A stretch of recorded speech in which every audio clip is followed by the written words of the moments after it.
Walter Grayson slammed his fist on the table so hard the coffee cups rattled off their saucers. He pointed one thick finger directly at Eliza's face, in front of every man in that dining room, and said it loud enough for the whole ranch to hear, "Get this woman out of my sight. She's a mail-order mistake, and everyone in this valley knows it." 31 men went completely silent. Nathan Callahan didn't move, didn't speak, just stood there. And that silence told Eliza everything she needed to know about the life she had walked into. She didn't cry. She didn't run. She picked up the coffee cup Grayson had knocked to the floor, set it back on the table, and looked at him with eyes that had already buried people who underestimated her. If you were her, what would you have done? Before we go further, if stories about ordinary women who survive extraordinary men move something in you, please subscribe to this channel right now. Hit that like button and drop your city or country in the comments below. I want to see exactly how far this story has traveled. And stay with us until the very end, because what Eliza Whitmore does next is something none of us saw coming. Now, let's go back to where it really began. The train didn't slow down for Wyoming, it just stopped. One moment, the world outside the window was moving. Brown grass, gray sky, fence posts flying past like a man running from something. And then the brakes caught and everything lurched forward, and Eliza Whitmore grabbed the edge of the seat in front of her and held on with both hands. She had been holding on since Missouri. The car was nearly empty by the time she stood up. An older man in a wool coat had already pushed past her twice, and a young mother with a sleeping child had gathered her things so efficiently it made Eliza feel suddenly clumsy with her own small bag. She reached up to the overhead rack and pulled down the travel bag her mother had packed for her the night before she left. The same night her mother had pressed a small wooden recipe box into her hands without a word, just a look that said everything a word couldn't carry. Eliza stepped off the train into a wind that hit her like an argument she hadn't been prepared for. Hartwell Station wasn't a town so much as a collection of buildings that had agreed to stand near each other. A general store, a feed depot, a livery that smelled even from 40 feet away. 3 men leaning against a railing doing the particular kind of nothing that meant they were watching her very closely. She straightened her coat. The telegram Nathan Callahan had sent said someone would meet her. The telegram had not said who or what time or what she should do if that person didn't show up. Eliza had learned already that Nathan Callahan communicated only what he considered essential, and he considered very little essential. She stood on the platform for 11 minutes. She counted because counting was something her hands could do while the rest of her decided what to feel.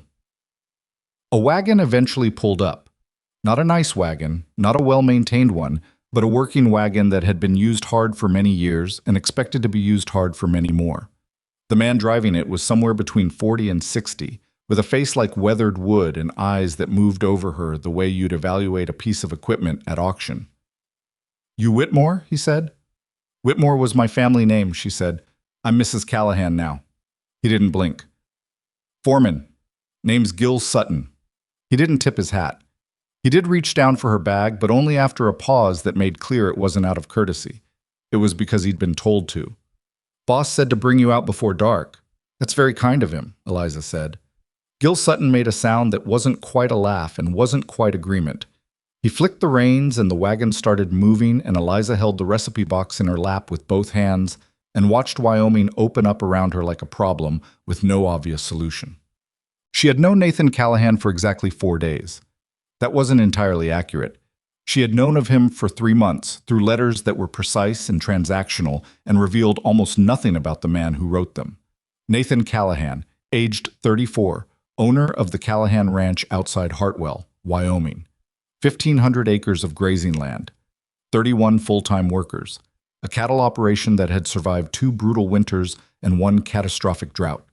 A man who needed a wife for practical reasons and was willing to say so plainly rather than dress it up in language it wasn't. Eliza had respected that honesty, even as it frightened her. She had written back in the same plain tone. She was 26, from outside Jefferson City, Missouri. She had no family money and no family land anymore. Both had been lost in circumstances she kept vague in the letters, not out of shame, but because she didn't yet know how much truth she could trust a stranger with. She knew how to keep accounts, how to manage a household, how to cook for large groups and make less stretch to more. She was healthy. She was capable. She was not romantic about it. What the letters hadn't covered was what happened when you actually stood in front of each other. They had met 4 days before the wedding, in the parlor of a boarding house in Jefferson City, with the landlady hovering somewhere nearby pretending to dust things. Nathan Callahan was taller than she'd expected and more quiet. Not the comfortable quiet of a man at peace, but the taut quiet of a man who had trained himself not to waste words because wasting words was something he associated with weakness or dishonesty. He had shaken her hand instead of kissing it, which she found she preferred. He had asked her 3 practical questions about her experience managing accounts, and then sat back and said, "I'll be direct with you, Miss Whitmore. I don't need a companion. I need a capable person who will not fall apart when things are difficult. The winters here are hard. The work is constant. I have no patience for drama." Eliza had looked at him for a long moment and then said, "Then we should get along fine, because neither do I." Something had shifted in his face then. Not warmth exactly, more like the recalibration of a measurement he thought he'd already taken. He nodded once, and that was the closest thing to acceptance she got before the ceremony. The ceremony itself was 17 minutes long. She had counted those minutes, too. The ranch appeared out of the gray afternoon like something that had been built by someone who cared deeply about function and not at all about anything else. The main house was large, larger than she'd expected, but severe. No garden, no porch furniture. The windows were clean, which meant someone had been maintaining it, but the shutters on the east side had lost a hinge and one of them hung at a slight angle that bothered Eliza immediately in the way small broken things always bothered her. Not because they were dramatic, because they were the kind of thing that became worse the longer you ignored them. Workers paused as the wagon rolled through. She felt their eyes without meeting them. She kept her back straight and her hands still. Nathan Callahan was standing near the main barn when Gil brought the wagon to a stop. He was talking to 2 men about something that involved gesturing toward the north fence line, and he finished that conversation before he acknowledged the wagon at all. Not rudely, exactly.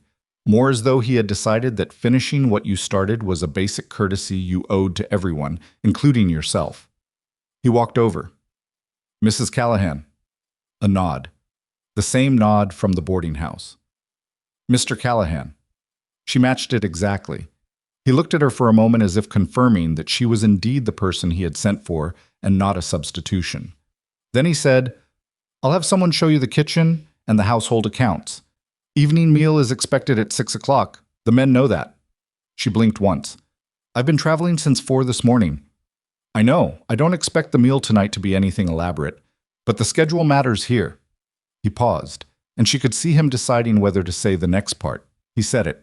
"The last woman who came to help with the kitchen left after 2 weeks. She found the conditions too demanding. I need to know, from the start, whether you'll be different." Eliza looked at him. She was tired. Her back hurt. The wind had been pulling at her hair for the last hour and a half, and she was fairly certain she looked like something that had been dragged rather than driven. And the man she had married 4 days ago was standing in a dusty ranch yard telling her to prove herself before she'd even put her bag down. She picked up the recipe box from the seat beside her. "Tell whoever does the showing to meet me at the kitchen door in 10 minutes, she said. "I need to wash my hands." Nathan Callahan said nothing.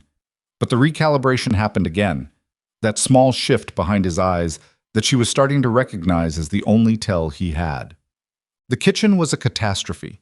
Not visibly. It wasn't filthy, and it wasn't completely disorganized, but Eliza had grown up in the house of a woman who understood that a kitchen told you everything about how a household was actually being run. And what this kitchen told her was that it had been surviving rather than functioning for a very long time. The supply shelves were a jumble. Things that should have been rotated hadn't been. There were 2 large sacks of flour pushed to the back of a lower shelf with a damp stain spreading up from the bottom. She opened one and smelled it and pressed her mouth flat. They'd been losing it for days and hadn't caught it. An entire month's worth of lard stored in a spot that got afternoon sun through the single west-facing window, slowly going rancid. Cookware hung on the wall in a pattern that made no sense for how you'd actually use it, meaning whoever was cooking was doing extra steps every single time they moved between the stove and the cutting table. The young ranch hand who'd been sent to show her around, a boy of maybe 19 who'd told her his name was Cal and then gone quiet again as if he'd used up his words, watched her move through the kitchen with an expression that mixed nervousness with something she couldn't quite name. After she'd opened the third storage cabinet in silence, he said, "You ain't going to tell the boss about the flower, are you?" She looked at him. "Did you know about the flower?" He shrugged, and she could see in that shrug the weight of a person who had noticed a problem and had nobody to tell it to. "Figured it wasn't my place." "How long have you been working here, Cal?" 2 years. "And in 2 years, did anyone ask you what you'd noticed?" He thought about that. "No, ma'am." Eliza turned back to the shelves. "Well," she said, "I'm asking." He blinked. Then, slowly, haltingly, like a person who'd been quiet so long he'd half forgotten he had things to say, he started talking. And what came out was the detailed, specific, accumulated knowledge of a 19-year-old who had been paying close attention to everything around him for 2 years because he had nothing else to do with what he noticed. By the time 6 o'clock came, Eliza had served a meal to 31 men that used what was salvageable, cost nothing extra, and was hot. It wasn't impressive. It was competent, deliberately, carefully competent, because she understood that what these men needed first wasn't a revelation. It was consistency, something to trust. Nathan ate in the main house. She didn't see him until the men were nearly done. He appeared in the kitchen doorway without warning, looked at the table where the last few men were finishing up, and then looked at her. She had flour on her sleeve and a burn on her left wrist from where she'd misjudged the oven door. And she was washing a pot with focused efficiency because the best way she knew to manage being looked at was to be doing something so clearly useful that the looking didn't have room to become anything else. "How much did we lose?" he said. She knew what he meant. "Enough that it matters," she said. "I'll give you the full accounting in the morning. Tonight I want to do an inventory first." "You don't have to do that tonight." "I know I don't have to." She set the pot on the rack and reached for the next one. "I want to know what I'm working with." Another silence. Then, "The men usually leave the kitchen by 7. I figured I'll be done before 9. He stayed in the doorway for a moment longer than was necessary. Then he left, and she heard his boots on the wooden floor, and then the door, and then nothing but the sound of the dying fire in the stove. It was close to 10 o'clock when she finally sat down. The inventory was done. 3 pages of notes in her careful, small handwriting. Losses marked in red, recoverable items in black. Things that needed to be ordered within the week underlined twice. She sat at the kitchen table with the lamp burning low and the recipe box in front of her, and she opened it. Her mother's handwriting was everywhere inside. On recipe cards, on scraps of paper tucked between them, on the inside of the lid in small penciled letters that had been written and partially erased and rewritten over years. The cards were stained. Some of them were torn. None of them were organized in any way that made sense to anyone except her mother, and now Eliza, because she had watched her mother cook so many times that she'd absorbed the logic of the chaos without realizing she was doing it. She ran her thumb across the edge of one card and thought about Missouri. She thought about the house they'd lost. She thought about the man who had taken it. She closed the box. She was not in Missouri anymore. She was in Wyoming. In a kitchen she was already beginning to understand, married to a man who had shaken her hand like a business transaction and told her not to fall apart. There were 31 workers on this ranch who didn't yet know her name, a foreman who had evaluated her like a piece of equipment, and somewhere in the main house a husband who was either too disciplined or too cautious to show her a single thing he felt. None of this was what she'd imagined, but she had stopped imagining a long time ago. Imagining was something you did when you had the luxury of expecting good things. She had learned to work with what was actually in front of her. She took the lamp, checked the stove once more to be sure it was banked right, and walked through the dark house to the room she'd been shown to earlier. Small, functional. A single window facing east, which meant morning light, which was something. She set the recipe box on the window ledge where she could see it. Then she sat on the edge of the bed and worked on the burn on her wrist with a bit of cloth she'd taken from the kitchen, and let herself feel the full weight of the day for exactly 5 minutes. The exhaustion, the strangeness, the loneliness that was different from being alone. The fear that lived underneath all of it like groundwater you couldn't see but could feel in the cold. And then she stopped. She lay down. She slept. 3 days later, she knew all 31 names. Not because she'd made a project of it, not with a list and a system, though she had both running in her head at all times, but because she had listened. She'd asked Cal questions, and Cal had talked, And through Cal, she'd begun to understand the web of personalities and histories and small grievances that made up the daily social structure of any large working group. She knew which men were fast and which were careful. She knew which ones ate like they'd been hungry for years and which ones pushed food around their plates and needed something different. She knew, because she paid attention to the things that most people considered beneath their attention, that a man named Percy had a bad tooth that made it hard for him to chew on his left side, and had been quietly doing the same painful workaround at every meal for months without saying a word to anyone. She started cutting Percy's meat differently without explanation. Just did it, set his plate down the same as everyone else's. He looked up at her the first time she did it, just looked up, with an expression she didn't have a word for. The expression of a person who had been seen without expecting to be. She moved on to the next plate. Nathan Callahan watched this from the far end of the table one evening, and she felt his attention the way you feel weather coming, not as something visible yet, but as a pressure change in the air. He didn't say anything, but later, passing through the kitchen while she was reviewing the following week's supply list, he paused. "You know their names," he said, like it was a thing he was noting down, filing somewhere. "I know their names," she agreed. "The cook before you. She was here for 11 months. She called most of them son." Eliza didn't look up from the supply list. That's not the same as knowing a name. Another silence. She had started to learn the texture of his silences. This one had the quality of a man thinking something through that he hadn't decided yet whether to say.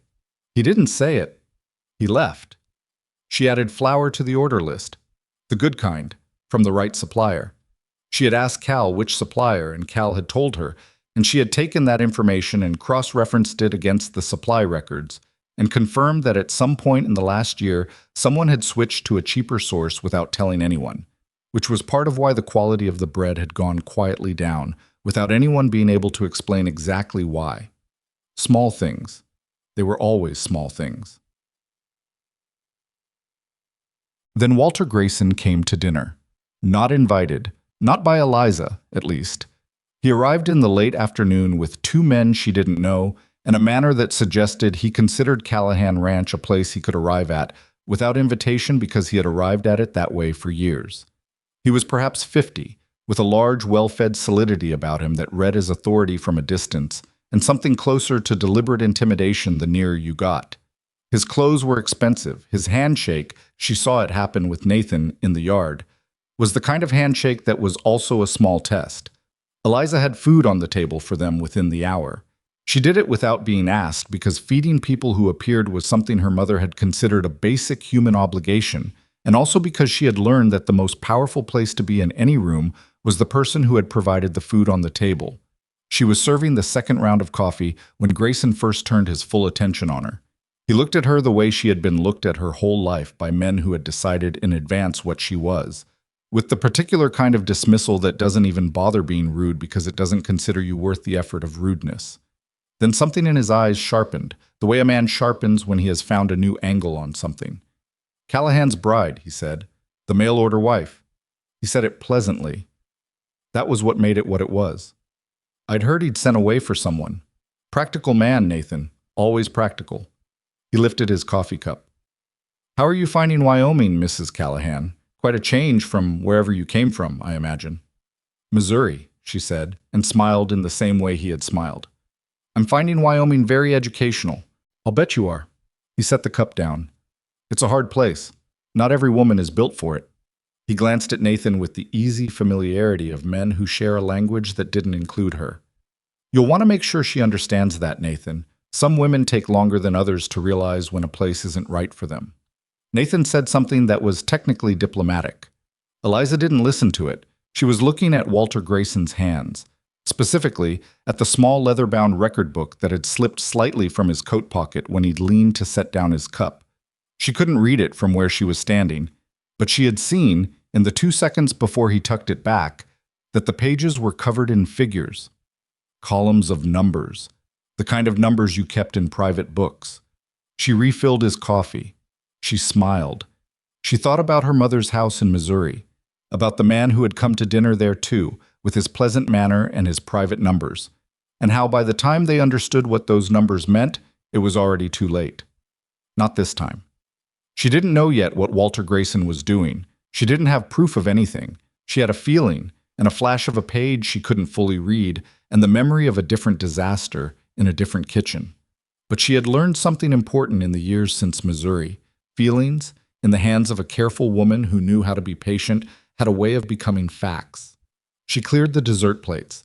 She noted, without appearing to note it, which families Grayson had mentioned by name, which parcels of land he'd referenced as troubled, the particular way he'd said the word water, casually, almost in passing, the way you say the most important word of a conversation when you're hoping no one realizes it's the most important word. Walter Grayson left just before 8. He shook Nathan's hand with the same testing grip, nodded at Eliza without really looking at her, and walked out into the Wyoming night like a man who had no reason to feel watched. Eliza washed the dishes. She listened to the silence the ranch made after a man like that left it. The way the air changed, the way the men who'd been within earshot went back to their own conversations with a certain careful quietness. Then she dried her hands, picked up her pencil, and began writing down everything she'd noticed. She didn't know yet how far that notebook was going to take her. She didn't know what it was going to cost. She just knew that somewhere underneath Walter Grayson's pleasant dinner conversation was a truth that was going to hurt someone. And she had spent too much of her life watching the wrong person get hurt to let that happen without a fight. The notebook filled up faster than she expected.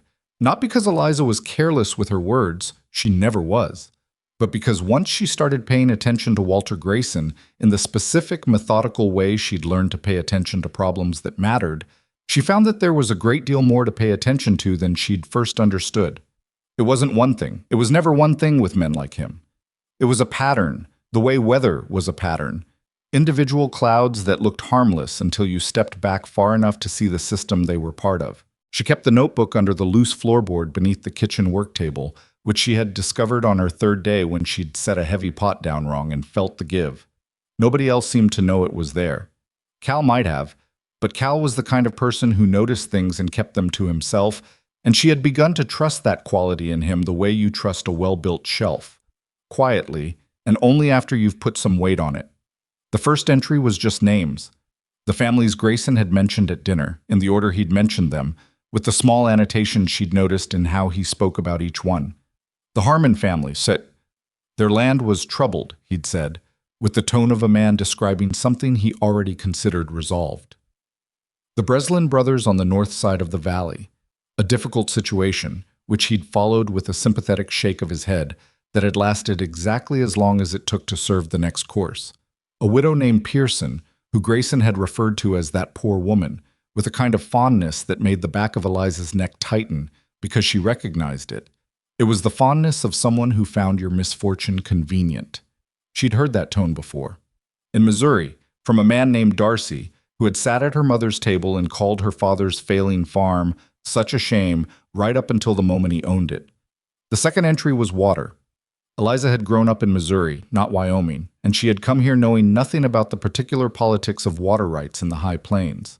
But she was a fast learner, and what she learned in the 2 weeks after Grayson's dinner visit, from Cal, from the older hands, from the foreman Gil Sutton, when he was in a mood that permitted conversation, and from 3 months of supply records she'd gone back through looking for patterns, was that water in this valley was not a fact of geography. It was a weapon. There were 3 main creek tributaries that fed the valley's ranches and farms. Callahan land sat alongside 2 of them.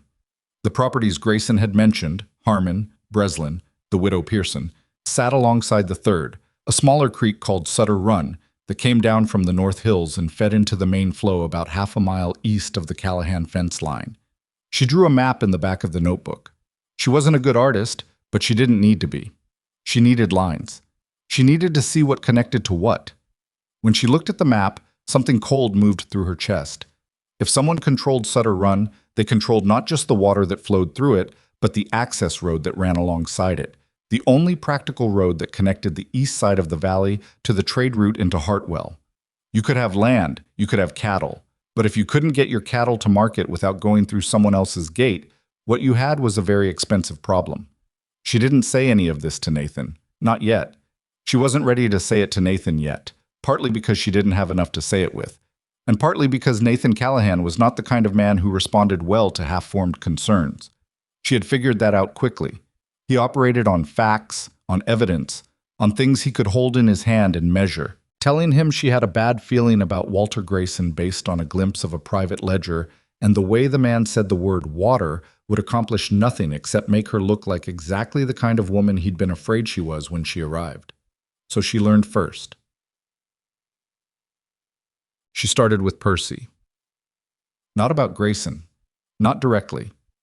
She started by fixing Percy's tooth situation, which was more complicated than just cutting his meat differently. 3 weeks after arriving, she found out from Cal that there was a man in Hartwell who did the basic kind of dental work that passed for dental care in Wyoming in 1883.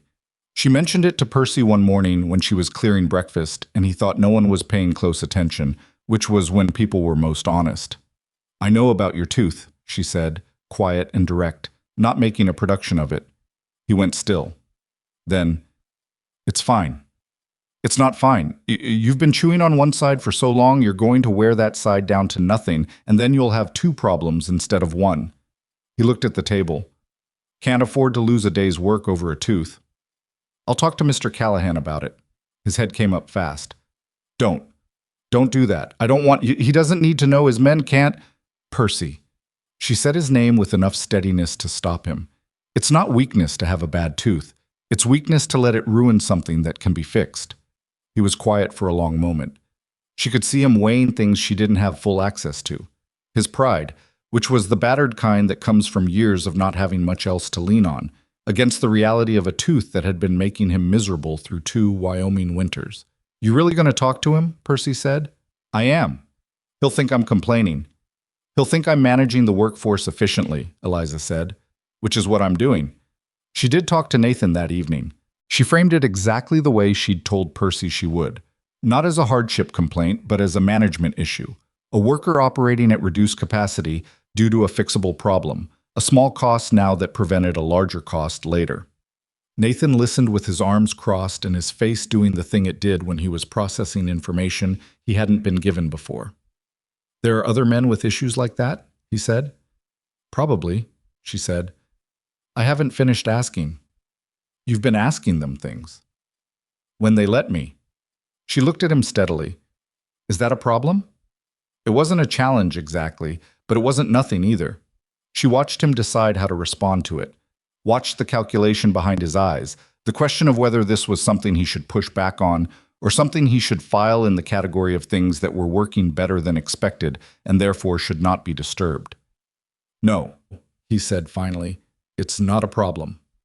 Percy went to Hartwell the following Thursday. He came back in the afternoon with a face that was still sore from the work, but with something different in how he held himself. Straighter, maybe. Or maybe just lighter. He found Eliza in the kitchen and stood in the doorway for a moment. "Thank you," he said. It came out a little rough, like the word had been stored somewhere unused for a while. She handed him a bowl of soft bread and warm broth she'd kept back from lunch. "Don't thank me for basic sense," she said. "Just don't let it go that long again." He nodded and took the bowl and sat down at the kitchen table, and she went back to what she was doing, and neither of them said anything else, and it was one of the best conversations she'd had since arriving in Wyoming. The information about the Harmon family came from a man named Dix, who was one of the older ranch hands and who talked the way some older men do, in long, winding routes that seemed to have no destination until suddenly they arrived somewhere you hadn't expected to be. She'd been making soup. Dix had come in for something, a piece of twine of all things, which he seemed to think the kitchen might have, and she had it because she kept everything, and he'd stayed because she'd offered him coffee, and he was the kind of man who never turned down coffee. "You know the Harmon place?" he said, at the end of a long story about a horse that had nothing to do with the Harmon place, or so it seemed. "I know the name," she said carefully. "Good family. Had that land 30 years. Tom Harmon's daddy broke that ground himself." He drank his coffee. "Going to lose it, though, they say." "What do they say about why?" Dick shrugged with the comfortable vagueness of a man who wasn't sure if talking was smart, but was going to do it anyway. "Bank. Always the bank, isn't it? They took a loan 2 years back when the drought hit. Rate was supposed to be fixed. Now they're telling Tom it adjusts." He shook his head. "Tom can't read much." Signed what they put in front of him. Eliza kept her hands moving on the soup, but most of her attention had gone somewhere else. Which bank? Hartwell Consolidated. Only bank in 50 miles, so. He spread his hands in the way people do when they're describing a situation with no good exits. And Grayson, she said. Flat. Not a question. Dix looked at her. She could see him making decisions behind his eyes about how much he'd said and whether he'd said too much. I'm not saying anything about Grayson, he said. I know, she said. I'm just asking if he has any connection to Hartwell Consolidated. A long pause. Dix looked at his coffee cup. He's on the board, he said. Has been for 6-7 years. She nodded once and went back to the soup. Dix finished his coffee. He got his twine. He left without saying anything else, and she didn't push him, because she understood that Dix had given her as much as a man in his position could give, and asking for more would have been a way of taking something that wasn't hers to take. She went back to the notebook that night. She wrote down, Hartwell Consolidated. Grayson, board member 67YRs. Adjustable rate loans, Harmon family, 30 YRs on land. Tom Harmon, limited literacy. What does the original loan document say? Then she sat back and looked at what she'd written and felt the shape of the thing beginning to clarify. Still blurry at the edges, still missing too many pieces, but no longer just a feeling. A feeling with bones in it now. A feeling she could build something on. Okay. The trouble with Nathan wasn't that he was unkind. The trouble with Nathan was that he was sealed. Not in a damaged way, or not only in a damaged way, but in the deliberate way of a man who had decided, at some point early enough that it had become invisible to him, that the safest architecture for a life was one with no unnecessary openings. He ran his ranch, he made his decisions, he carried his responsibilities, and he did all of it with a self-sufficiency so complete that it left almost no room for anything he hadn't specifically built a space for. Eliza had not been built a space. She understood that. She had not expected to be. But there were moments, small ones, unguarded, where she caught glimpses of the man underneath the architecture, and those moments made her curious in a way she hadn't quite been prepared for. She saw it one evening when a young hand named Robbie, who couldn't have been more than 17, got a letter from home that was clearly bad news. The boy sat outside the bunkhouse for a long time afterward, not moving, just staring at the letter in his hands. Nathan walked past. He didn't stop, just slightly adjusted his course so that his hand came down briefly on the boy's shoulder as he passed.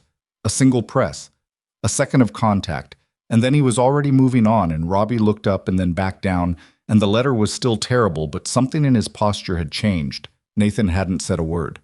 Eliza watched from the kitchen window and thought, there is a person in there who feels things. He just doesn't believe he's allowed to do it where anyone can see. She didn't know what had sealed him like that. She didn't know if she'd ever know. What she understood was that she was in a marriage with a man who was not going to open the door from the inside, and she was going to have to figure out what that meant for her. Not for the ranch, not for the work she was doing, but for the private part of herself that had its own kind of loneliness she'd been managing for years. She put it in a drawer somewhere in her mind and didn't look at it directly. She had other things to look at. 3 weeks after Grayson's dinner, she rode to the Harmon place. Not alone, she'd had enough sense not to do it alone, and she'd asked Cal to drive her in the small wagon under the cover of a supply run to a neighboring farm that was a genuine supply run. So the detour to the Harmon property was a real detour that nobody needed to think too hard about. Tom Harmon was in the yard when they arrived. He was perhaps 60, though he looked older in the way people do when the outdoors has worked on them for decades. He had the look of a man who had been expecting something bad for so long that he had stopped expecting anything else. He recognized the Callahan wagon. He watched them pull up with wariness that he didn't quite manage to hide. Mr. Harmon, Eliza said, I'm Eliza Callahan. I was hoping you'd let me talk to you for a few minutes, if you can spare them. He didn't say he could, but he didn't turn the wagon away either. He leaned against the fence post and crossed his arms. What does Nathan want? He said. Nathan doesn't know I'm here, she said. That surprised him. It also made him slightly more open. She could see it, the minor shift in how he held himself. Whatever he'd expected, it wasn't that. Then what do you want? He said. I want to understand what happened with your loan, she said. If you'll let me look at the documents. A long, careful pause. The wind moved between them. Tom Harmon looked at her the way people look at things that seem almost too convenient. like they're waiting for the catch. Why? He said. Because I think what's happening to you might be happening to other people, she said. And I think if I understand it properly, there might be something that can be done about it. Might be, he said. What are you going to do with them? I don't know exactly yet, she said, but I'm going to keep them safe, and I'm going to try to understand them better. And if there's something wrong here, genuinely, legally wrong, I'm going to find someone who can do something about it. You're a ranch cook, he said. It wasn't cruel. It was just the statement of a man who had limited expectations of where help came from, and those expectations had been formed by experience. I'm a woman who grew up watching someone do to my family what I think is being done to yours, she said. And I've spent a long time getting ready for the next time I saw it. Tom Harmon looked at her for a long time. Then he looked at the tin box. Then he said quietly, "There's a widow, Mrs. Pearson, 2 miles east. She's in the same situation. Worse, maybe. She don't know who to talk to." "I know her name," Eliza said. "Can you send word I'd like to visit?" He nodded once. She copied the documents carefully, her handwriting small and exact, using the paper she'd brought in her bag for just this reason. She handed the originals back to Tom with both hands, like they were something that deserved care. Which they were. They were 30 years of a man's life. "I'm not making you any promises," she said, as she climbed back into the wagon. "I know," Tom Harmon said. He paused. "Come back if you find something." "I will," she said. Cal didn't say anything until they were back on the main road. Then he said, "Does the boss know you do things like this?" "Not yet," she said. He was quiet for another stretch. "He's not going to like it." "I know," she said, "but I'm not doing it because he'll like it. I'm doing it because it needs to be done." Cal thought about that. Then he said, "Okay," in the voice of someone who has decided to stop asking questions about a train that is clearly already moving. The confrontation she'd been half expecting came on a Tuesday at roughly 7 in the evening when Nathan walked into the kitchen and put a piece of paper on the work table in front of her. It was a bill. From the dentist in Hartwell. She looked at it. She looked at him. "Percy's tooth," she said. "You authorized treatment on my behalf without telling me first," he said. He wasn't shouting. Nathan Callahan very rarely raised his voice, and she was beginning to understand that this was not a sign that he wasn't angry. It was the opposite. The lower and more even his voice got, the more specifically furious he was. "I told you I'd speak to you about it," she said. "And I did. You agreed." "I agreed to the conversation. You already arranged the appointment before you talked to me." She thought about that. "Yes," she said. "I did." "You went around me." "I moved quickly," she said. "Percy needed attention, and I didn't want to wait for 2 conversations when one action would solve it." "This is my ranch," Nathan said. "My men, my decisions." "They're your employees," Eliza said. "They're also people." She kept her voice steady because she had learned that steadiness was the most useful thing she owned. "I'm not going to watch someone suffer through a fixable problem while I wait for the right moment to ask permission. If that's a problem for you, I need to know that now." The silence that followed was different from his usual silences. It had an edge to it. Or she was an edge to it. She wasn't sure which. "You will tell me," he said, "before you do things like this. I will not be managed on my own land." "I'm not managing you," she said. "I'm managing the kitchen, the people who work in proximity to the kitchen, the systems that keep this ranch running. If those responsibilities are going to be meaningful, they have to come with some actual authority." Nathan looked at her for a long, careful moment. She could see him weighing something. Not the specific argument in front of him, but some larger question about what kind of arrangement this was and what he was willing to let it be. "Fine," he said. "But you will tell me." "I will tell you," she agreed. He picked up the bill. He was almost at the door when she said, "There's something else I need to tell you." He stopped. "I've been looking into Walter Grayson," she said. The quality of the room changed. Nathan turned around slowly. His face was doing something complicated and very still. "What do you mean, looking into him?" "I mean, I think he's been using his position at Hartwell Consolidated to manipulate loan terms for families in this valley," she said. I mean, I think the Harmon family and at least one other are about to lose their land because of document language that was deliberately written to confuse people who couldn't read it carefully. She paused. And I think if he gets control of those properties, he gets control of the Sutter Run water access, which means he gets control of a choke point for every farm on the east side of the valley, including ours. Nathan said nothing. His expression had gone somewhere she couldn't read. Grayson is my business associate, he said. Finally, carefully. He has been for years. I know, she said. He helped me through the drought 2 years ago. He knows this ranch. I know, she said again. That's part of what concerns me. Another long silence. She could feel him pushing back against it. Not against her exactly, but against the picture she was drawing, because the picture was one that required him to restructure several things he had believed to be true about a person he had trusted. You have proof, he said. Actual proof, not just a feeling. I have the beginning of proof, she said honestly. I have loan documents from the Harmon family that show a modification agreement with buried rate adjustment language. I have the fact that Grayson is on the bank's board. I have a pattern. She met his eyes.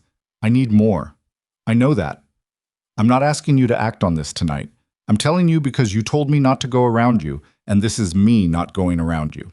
Nathan Callahan put the bill down on the table. He stood in the kitchen with his jaw set and his arms crossed, and the look of a man who has just been handed something heavy and isn't sure yet if he's going to put it down or carry it. How long have you been doing this? He said. Since his dinner visit, she said. That was 3 weeks ago. Yes. He stared at her. You sat across the table from him. You poured his coffee. I did. And you were... He stopped, started again. You were watching him the whole time. I was paying attention, she said. It's what I do. I pay attention. Nathan picked up the bill again. He looked at it without seeing it. He set it back down. He was working through something, she could tell. Something that went beyond this specific conversation. Something about the category of person he thought she was, and whether that category still fit. I need to think, he said. I know. Don't do anything else with this until we talk again. She considered whether to agree to that. I can give you 2 days, she said. After that, I need to go visit Mrs. Pearson. His eyes came up. She's losing her land too, Eliza said. And she's alone. Nathan picked up the bill for the last time. 2 days, he said. His voice had the quality of someone making peace with something he hadn't chosen. He left. She heard his boots on the floor and the door, and then quiet. She stood in the kitchen for a moment and let herself feel how her hands were shaking slightly, not with fear, exactly, but with the specific release of a person who has been holding something taut for a long time and has just let a small amount of it go. She hadn't told Nathan everything. She hadn't told him about Missouri or about what had been taken from her family or about the years she'd spent learning what she'd learned for exactly this kind of moment. She wasn't ready for that. Not yet. She picked up her pencil and went back to the notebook. There were still things she didn't know. There were gaps in the pattern that needed filling. She needed to get to Mrs. Pearson, and she needed to find out if there were other families, and she needed to understand exactly how far Grayson's reach went and how far he intended to extend it. And she needed to do all of this carefully because she understood, in the way she understood everything, slowly and completely and without flinching, that Walter Grayson was not a stupid man. He was a man who had been operating in this valley for years without anyone looking at him closely. And men like that, when they finally felt themselves being looked at, did not respond mildly. She had seen that before too. In Missouri, the man who'd taken her family's land had responded to scrutiny by moving faster, by making the problems happen before anyone was ready to stop them, by using the time that careful people spent preparing as the time he needed to finish what he'd already started. She wasn't going to let that happen again. She turned to a fresh page. She started writing.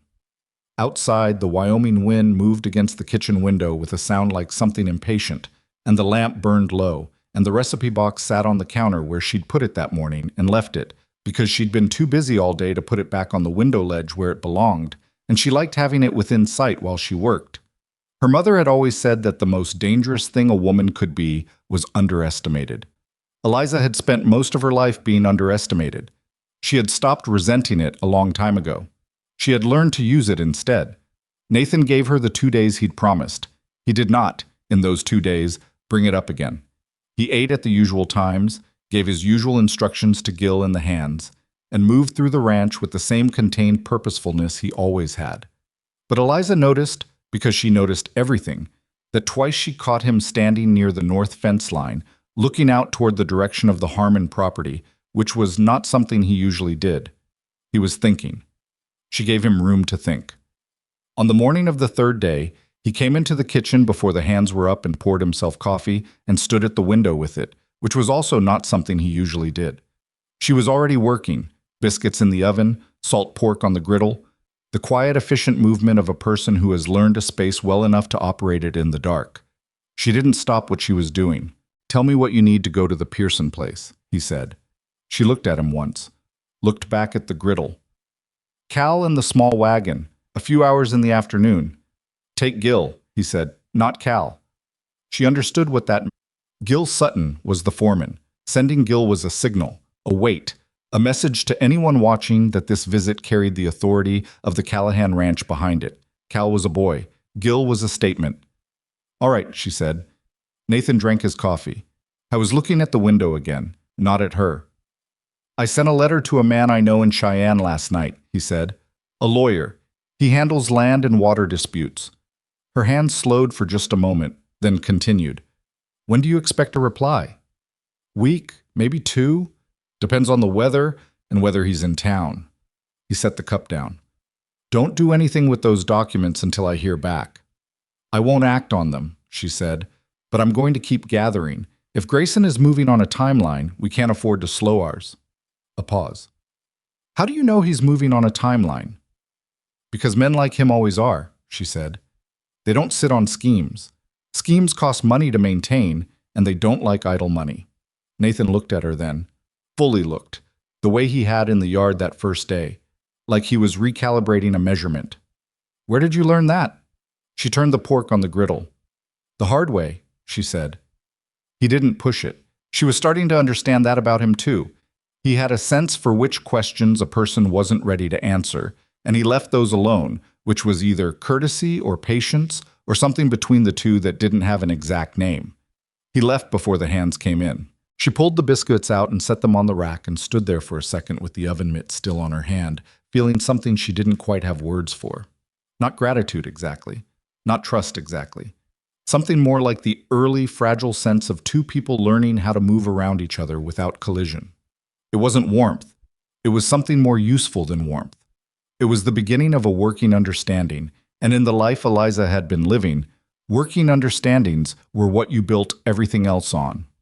Ruth Pearson was 53 years old, and she had the specific tiredness of a person who had been strong for so long that the strength itself had become exhausting. Her husband had died 4 years ago. She'd kept the land running herself for 3 of those years, with a stubbornness that the valley apparently found admirable, but not admirable enough to actually help with. Her 2 sons had gone east, one to work in a factory, one she didn't talk about with the particular silence of a parent who is still waiting on a wound to close. She had a small herd, a kitchen garden that was better maintained than the rest of the property, and a face that showed you everything she'd been through in the exact sequence she'd been through it. She met Eliza and Gil in the yard with crossed arms and the wariness of someone who had been surprised by bad news enough times to greet unexpected visitors with something close to suspicion. "Tom Harmon sent word," she said. Not a greeting exactly. More like an acknowledgement that the visit had been cleared. "He did," Eliza said. "I appreciate you seeing us." "I almost didn't." Ruth looked at Gil. Assessing, direct. "You're Callahan's foreman." "Yes, ma'am," Gil said. "Nathan know you're here?" "He does," Eliza said. "This isn't unofficial, not anymore." Ruth chewed on that. Then she stepped aside from the door. "Coffee's on," she said. "Don't expect me to be easy about this." "I don't," Eliza said. "Easy would make me nervous." Something moved across Ruth Pearson's face. Not quite a smile, but the precondition of one. She turned and went inside, and Eliza followed her into a kitchen that was smaller than the Callahan one, but organized with the particular precision of a person who had learned to make very little do very much. The documents were already on the table. Ruth had known what she was coming for. Eliza sat down and read them, and the story they told was almost identical to Tom Harmon's, original fixed-rate terms, a modification agreement 8 months later, the same dense subordinate clause in the third paragraph, the same language that looked like formality and functioned like a trap. The handwriting in the modification was the same bank officer's signature at the bottom. "This modification document," Eliza said, "was it a Mr. Aldridge who presented it to you?" Ruth's eyes sharpened. "How did you know that?" "Same name on the Harmon papers," Eliza said. Ruth sat down across the table from her, and for the first time since they'd arrived, her arms uncrossed. "He came out in person," she said, "made it seem like a kindness, said the bank wanted to help me through a difficult period, said the paperwork was just to update the file." Her jaw tightened. "I'm not a stupid woman, Mrs. Callahan." "I know you're not," Eliza said. "This document was designed to fool smart people. That's the point of it." Gil, who had been standing near the door with the particular stillness of a man who has learned to be present without taking up space, said, "So it's the same setup, same bankman, same papers." "Same timing," Eliza said. "Both modifications happened in the same window, late spring 2 years ago, right after the drought." She looked at Ruth. "Was Grayson ever out here, around that time?" Ruth's stillness had a different quality now. "He came twice," she said. "Once just after my husband passed. Said he wanted to pay his respects, see if there was anything he could do." A pause heavy with what she didn't say next. "And once in the spring, he came with the bankman. Said Mr. Aldridge was just doing his rounds." "He brought Aldridge with him," Eliza said. "Yes." The room was quiet except for the sound of the wind and the small sounds of a stove doing its work. Gil had his arms crossed now too, and his expression had the look of a man who has spent years being slow to believe things about powerful people and has just run out of room for slowness. "Mrs. Pearson," Eliza said, "I need to ask you something, and I need you to be honest with me, even if the honest answer is bad." Ruth nodded once. "How far behind are you?" A silence that answered the question before the words came. "2 payments," Ruth said. "I can make the next one if I sell part of the herd. But if I sell that much of the herd, I won't have enough breeding stock to recover come spring. And if I can't recover in spring—" She didn't finish it. She didn't need to.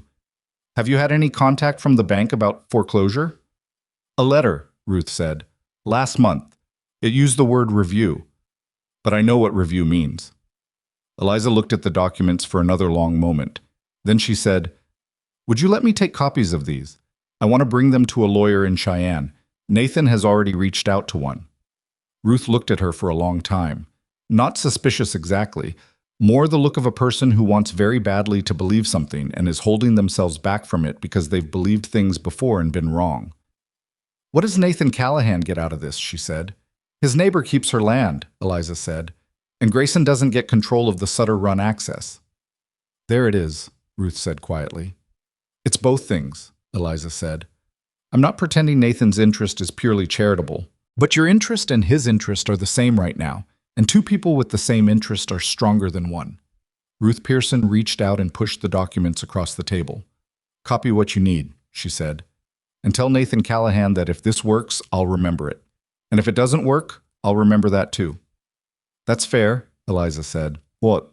The copies went into the notebook, which had graduated from a notebook to a leather satchel that Eliza kept under the loose floorboard when it wasn't in her hands. She had 6 families now. She'd found the others through Ruth, who knew the valley, the way long-rooted people know a place, by its connections and its undercurrents. 6 families, 6 sets of documents, all bearing variations of the same modification agreement, all involving the same bank officer, all in the same time window. The pattern was not a feeling anymore. The pattern was a document. She laid it all out on the kitchen table late one night, after the hands were long asleep, and Nathan had gone to the main house, and the only sound was the occasional pop of the stove cooling. She put the copies in date order, then in property order, then cross-referenced by the names mentioned in each and drew the connections between them. It took her 2 hours. When she was done, she sat back and looked at what she had made and felt something she rarely let herself feel, a hard, quiet satisfaction, the kind that came not from winning, but from understanding a thing completely. She was still sitting there when Nathan came back. She hadn't heard him come in. He moved quietly for a large man, which she had noticed early and filed away as one of the things about him that kept surprising her. And she looked up, and he was standing in the kitchen doorway, looking at the table. He walked over without being invited. He stood beside her and looked at what she had laid out, and she watched him read it, watched the documents, the connections, the dates, and she watched his face go through several things it didn't usually go through. 6 families, he said. 6 that I've found, she said. There may be more on the northern end of the valley. I haven't gotten there yet. He pulled out the chair across from her and sat down, which was the first time he had ever sat down at the kitchen table like that, without the specific purpose of a meal. He picked up the modification from the Harmon file and read it again, carefully, and she could see the exact moment he found the rate adjustment clause, the small pause, the slight tightening around his eyes. I've seen this kind of language before, he said. When? He put the document down. Before I owned this land outright. I had a note with a bank in Denver, but the same method. He was quiet for a moment. I caught it. I had someone read the modification carefully before I signed, but I remember thinking at the time, he stopped. That most people wouldn't catch it, Eliza said. That most people wouldn't catch it, he agreed. They sat with that for a moment. It was one of the most honest things he'd said to her since she arrived, and she felt the weight of it. The acknowledgement that luck and access had protected him from something that had caught others who were no less deserving. The lawyer replied, Nathan said. Letter came this afternoon. His name is Marcus Hewitt. He's practiced in Cheyenne for 20 years. He knows water law and land disputes, and he says, Nathan reached into his coat pocket and produced a folded letter, which he put on the table between them. He says if the modification documents show what I described, there may be grounds for fraud claims under territorial law. Not certain, but possible. Eliza read the letter twice. He'd need to see the originals, she said. Yes. And the families would need to be willing to make statements. Yes. She looked at him. Tom Harmon and Ruth Pearson will. I'm less sure about the others. Some of them are afraid.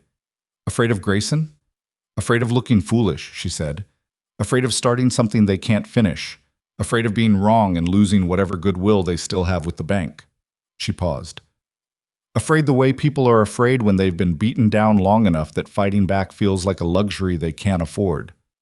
Nathan looked at the table, at the documents, at the map she'd drawn in the corner with the property lines and the creek routes. He was quiet for a while, and she let him be quiet, because she had learned that his silences were not empty.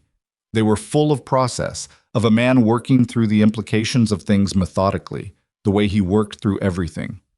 What do you need from me? He said. Not a question with a rising inflection, a statement that had decided to become an offer. She looked at him. I need you to go to the Breslin brothers with me, she said. They won't trust me alone, but they'll listen to you. You could take Gil again. Gil is your proxy, she said. I need you. They need to look at you and hear you say that you believe what I've found and that you're willing to put your name on it. Nathan's jaw worked slightly. She understood that what she was asking was not small. She was asking him to step into a conflict with a man he had considered an associate in front of neighbors who would remember it before the lawyer had confirmed anything. You're asking me to commit before the evidence is certified, he said. I'm asking you to commit to the investigation, she said, not the outcome. There's a difference. He looked at her for a long moment. You know the difference matters to me. I know, she said. That's why I'm asking you and not Gil. They went to the Breslin brothers 4 days later, on a Thursday afternoon when the sky had the particular hard blue of late autumn warning you about winter. The brothers, Henry and Samuel, in their 40s, both with the thick-shouldered build of men who had moved a lot of earth, met them in the yard with the particular Wyoming wariness of people who have learned that unexpected visitors usually mean unexpected problems. Henry Breslin looked at Nathan with the assessment of a man checking whether an alliance was genuine or tactical. Callahan, he said. Henry, Nathan said. Sam. He didn't dress it up. We need to talk about your loan situation. Eliza found something in the Harmon and Pearson documents that concerns me. I want you to know what it is, and I want to see if your papers show the same thing. Henry looked at Eliza. This your wife's doing? My wife found it, Nathan said. I'm standing behind it. The sentence was simple and it wasn't dramatic, and it landed on Eliza somewhere in the chest like something she hadn't been expecting, which was inconvenient because she needed to be steady right now, and inconvenient feelings were the enemy of steadiness. She kept her face even. The Breslin brothers went inside and came back with a tin box that looked very much like Tom Harmon's tin box, and the documents inside told the same story in the same handwriting with the same Mr. Aldridge's signature at the bottom. Henry Breslin read the modification clause with Eliza pointing it out, and she watched the color of his face change as the meaning of it resolved. "He looked me in the eye," Henry said. "Aldridge. He stood right here and he told me this was standard." "It looks standard," Eliza said. "That's the whole point of it." "How many families?" Samuel asked. "6 confirmed, maybe more." The brothers looked at each other in the way that siblings do when they have a private language made of years. Then Henry looked at Nathan. "You're willing to go to a lawyer with this?" "Already contacted one in Cheyenne," Nathan said. "He needs to see the originals." "And if Grayson finds out we're involved?" "He'll find out eventually regardless," Eliza said. "The question is whether he finds out before or after we have a lawyer's opinion in our hands." Another look between the brothers. Samuel said, "What does Grayson do when he feels cornered?" Eliza thought of Missouri, of Darcy moving fast the moment he knew someone was looking. "He moves," she said, "so we need to move first." It was the following week when Grayson came back to the Callahan ranch. He came without the 2 men this time, which she recognized as a choice. Coming alone was meant to signal ease, confidence, the posture of a man who had nothing to feel cautious about. He arrived in the early evening when the hands were finishing up and the light was going orange and long across the yard. Nathan met him outside, which Eliza watched from the kitchen window. She couldn't hear the conversation. She didn't need to hear all of it. She could read enough of it in the posture. Grayson was doing the large, easy gestures of a man being sociable. Nathan was still. More still than usual. The specific stillness of a man who is keeping something in. She went to the kitchen door and opened it. "Mr. Grayson," she said, with the correct pitch of courtesy. "Can I bring you coffee?" Grayson turned and looked at her with the same pleasant dismissal as before. And then, a fraction of a second, a flash. Something else. Something that had noticed she was looking at him more carefully than the last time. "That'd be kind, Mrs. Callahan," he said. She brought coffee. She moved through the conversation in the way she'd learned to move through these things. Present but not conspicuous, providing service that made her invisible so that people said things they might not say if they were watching themselves. Grayson talked about cattle prices, about the winter outlook, about a property on the south end of the valley that he was considering an offer on. He mentioned the Breslin brothers, casually, almost in passing. The way you say the most important thing of a conversation when you want to see if it moves anything in the face of the person across from you. Nathan's face moved nothing. "What about them?" he said. "Heard they're in some financial difficulty," Grayson said. "Bank's been patient, but patience has limits. Shame. Good men." He shook his head. "If they have to sell, I'd rather see that land go to someone who'll maintain it than some outside buyer." "Thoughtful of you," Nathan said. "I try to look out for the valley," Grayson said. And then he looked at Eliza, who was clearing the cups, and something in his look had changed again. Sharper, more deliberate. "Mrs. Callahan, I hear you've been making friends in the community, visiting neighbors." She met his eyes with a pleasant expression that gave him nothing. "I've been getting to know people," she said. "It seems important, in a new place." "Very hospitable," he smiled. "Though ranching is a complicated business, these situations, the bank, the loans, the land matters, they're not always as simple as they look from the outside. People who haven't been in the valley long sometimes make the mistake of thinking they understand things they don't quite yet." The room had a particular quality. Nathan hadn't moved, but something had changed in how he was holding himself. "You're probably right," Eliza said pleasantly. "It's fortunate I'm a quick learner." Grayson looked at her for exactly 1 second longer than the conversation required.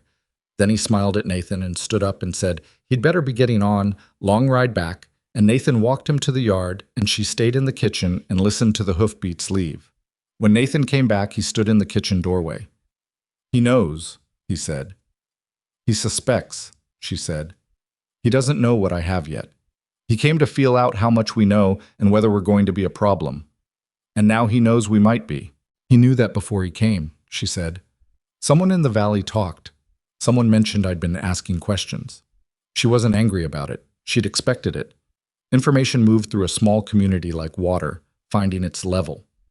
It means we need to move faster. Nathan pressed his hand flat on the doorframe. She could see him recalculating timelines. Hewitt, the lawyer, he can be here in 10 days if I send a wire tomorrow and pay for the express. Send it tonight, she said, and tell him to bring anyone he needs. It'll cost. I know. He nodded. He was almost out the door when she said, Nathan. He stopped. Grayson's going to come at me, she said, not directly, but he's going to try to make me look like something that should be disregarded, a meddling woman, a newcomer who doesn't understand how things work here. He's going to do it in public, somewhere it lands in front of people who matter. Nathan turned around. His face was doing something careful. Why are you telling me this? Because when he does it, she said, I need to know whether you're going to stand next to me or take a step back. The silence lasted long enough that she started to prepare herself for the answer she didn't want. Nathan Callahan looked at her, the full recalibrating look, and then he said, I told you, I'm standing behind it. That was about the documents, she said. This is about me. Something moved across his face, something she didn't have a word for yet, because it was new. Not the recalibration, something older and less controlled than that. He said, I married you. I'm not a man who stands behind something one day and steps away from it the next. It was not tender. It was not romantic. It was said in the same even, low-voiced tone as everything else he said, and it was the most she had felt from him since she arrived, and she felt it in a place that surprised her. All right, she said. All right, he said, and left. What? Grayson made his move 6 days later. He did it in Hartwell, at the general store, in front of 8 people, including the postmaster, 2 ranchers she didn't know well, and the wife of the county commissioner. He came in as Eliza was collecting a supply order, and he made sure the timing was right before he started, made sure the room was full and that she was the only Callahan in it. Mrs. Callahan, he said, with the full warmth of a man performing generosity. I've been meaning to have a word with you. I've heard some things that concern me. She set down the supply list. She looked at him. I've heard you've been speaking to families in the valley about their private financial affairs, he said, visiting their homes, looking at their documents. He shook his head with the sorrowful expression of a man doing an unpleasant duty. I understand you mean well, but you're new here, and these are complicated relationships that go back many years, and I worry you don't fully appreciate the harm that can come from, well, from stirring things up that people have been managing in their own way.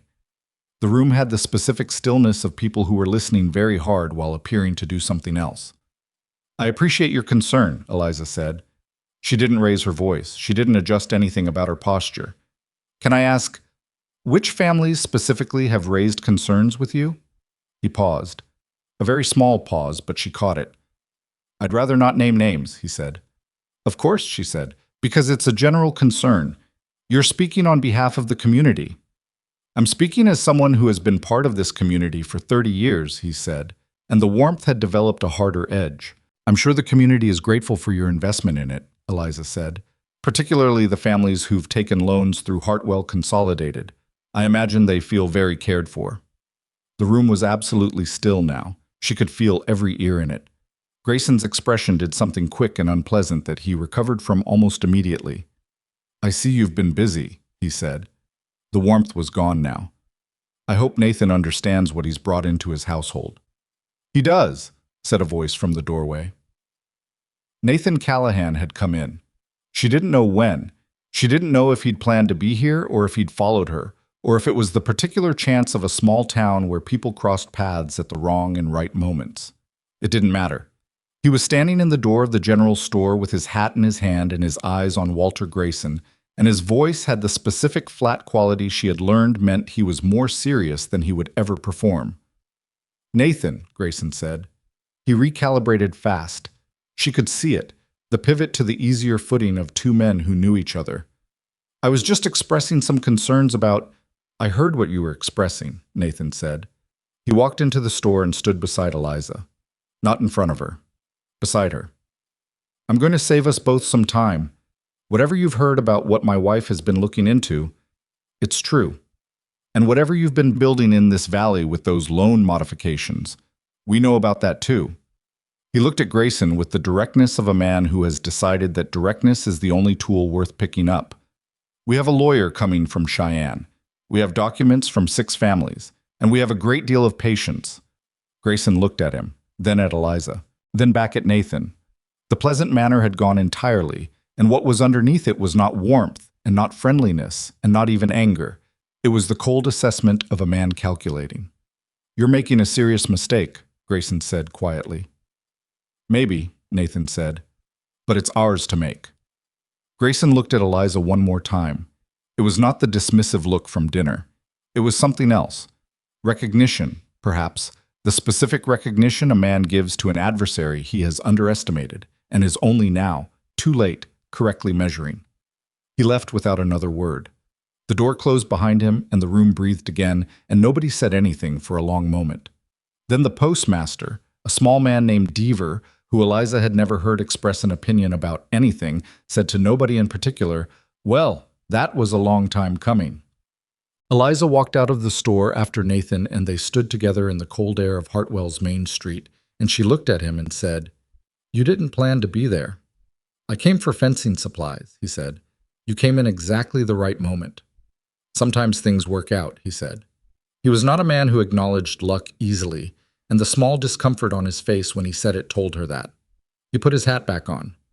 "Hewitt arrives in 4 days. We should have the families ready." "They'll be ready," she said. He nodded. He started toward the livery where he'd left his horse, and then he stopped and turned back. There was something on his face she didn't know how to read yet, something he was deciding whether to say. He said it. "I went back and read those letters you sent," he said. "The ones you wrote before we married. The ones about Missouri." She went still. "You were careful about what you didn't say," he said. "I understand that differently now." She looked at him. "Not yet," she said. "I'll tell you all of it, but not yet." He held her gaze for a moment, nodded once. "When you're ready," he said. He turned and walked toward the livery, and she watched him go and stood there in the cold Wyoming afternoon with the wind in her face and the recipe box sitting back at the ranch on the window ledge where it belonged. And she thought about her mother, and about Missouri, and about the man who had taken everything from her family before she knew how to stop him. She was ready this time. She had been getting ready for years. Grayson was going to move fast now. She knew that with certainty, the way she knew weather and patterns and the logic of people who were used to winning. I was going to move fast because he finally understood that the woman he'd dismissed as a mail-order housewife had been sitting at his table counting his tells and building a case against him while he was busy not looking. She had 4 days until Hewitt arrived, and the worst winter storm in 40 years was already forming in the hills to the northwest, though nobody knew that yet. She turned up her collar against the wind and walked back toward the wagon. There was work to do. The storm came on the second day after Hartwell. Not the big one that was still building in the northwest, still gathering itself in the high passes where the weather made its decisions before it came down to make them everyone else's problem. This was a smaller storm, a warning storm, the kind Wyoming sent ahead of the real thing, the way you send a man to knock on a door before you walk through it. It dropped 6 inches overnight and turned the roads to the consistency of cold porridge and made the 4-day wait for Marcus Hewitt feel suddenly like a much more conditional thing. Eliza woke to the changed light that snow makes through a window and lay still for a moment listening to the ranch sounds. The horses moving in the barn, the distant call of a hand crossing the yard, the stove in the kitchen that Cal had already gotten going because Cal had started arriving early without being asked, which was the kind of thing she noticed and filed and didn't make a fuss about. She dressed and went to the kitchen and found not just Cal but also 3 of the other hands crowded near the door with that particular look men get when outside work has been made complicated and they're waiting for someone to tell them how to think about it. "Roads to the north are bad," Cal said. "Breslin Place might be cut off by afternoon." She poured coffee and thought about this with the same methodical attention she brought to supply lists. "Is the Harmon Place accessible?" "For now." "What about the Pearson property?" "South Road's still clear. She's all right." She nodded and handed Cal his coffee and thought about Grayson, about the 4 days until Hewitt, about the way Grayson had looked at her outside the general store, the cold assessment, the recalibration. I was going to move. She'd said it and she believed it, and a smaller storm that cut off the Northern Valley properties was exactly the kind of opportunity a man like him would find useful, because isolated families were easier to pressure than connected ones. She went to find Nathan. He was in the barn already, which was where he went when he was working through something, because physical work was how he processed. She had observed this and found it oddly similar to how she cooked when she was thinking. The way your hands doing one thing freed your mind to do another. He was checking a horse's hoof with the focused attention of a man being thorough about something small because the large things were temporarily out of reach. The Breslin brothers might be cut off by this afternoon, she said. He set the hoof down. I know. Grayson's going to use the isolation. Probably. We need to get to them before he does. He looked at her. The road north is already marginal. I know. She held his gaze. But Henry Breslin is the one who almost didn't come in with us. If Grayson gets to him while he's cut off and alone and shows up with something that looks like an easier way out, Henry's not stupid, Nathan said. He's scared, Eliza said. Scared and smart is still scared, and Grayson knows what to do with scared. Nathan straightened up. He was quiet for a moment, turning this over. If we go north and the weather comes in hard, we're stuck out there too. Then we bring what we need to be stuck, she said. And we bring enough food for everyone because if we're going to be at the Breslin place in a storm, we might as well be useful while we're there. He looked at her for a beat. You want to bring the kitchen to the Breslins. I want to bring whatever keeps those men on our side until Hewitt gets here, she said. Food is the most reliable thing I have. He almost smiled. It didn't quite make it to his face, but it got close. Get what you need from the kitchen, he said. We leave in an hour. They made it to the Breslin place with the weather half an hour behind them, which was close enough that Eliza could feel the temperature dropping on the back of her neck during the last mile. Henry came out when he heard the wagon and looked at the sky and then at Nathan with the expression of a man recalculating something he'd thought was already calculated. You came out in this? Henry said. Before it gets worse, Nathan said. He climbed down. And we brought food. Henry looked at the back of the wagon, where Eliza had loaded a substantial portion of the Callahan kitchen in the hour Nathan had given her. Not everything, but the essentials, the things that would make a meal for 5 or 6 people, regardless of what the storm did and for how long. Henry Breslin, who had been bracing himself for a difficult conversation in an increasingly cold and isolated farmhouse, looked at that wagon load with an expression that was almost comic in how quickly it disarmed him. Come inside, he said. Samuel was at the table with a newspaper he wasn't reading. He looked up when they came in and his face went through several things before settling on relief, which he covered with practicality. Storm's going to be bad, he said, to Nathan mostly. I know, Nathan said. You didn't have to come out here. No, Nathan said.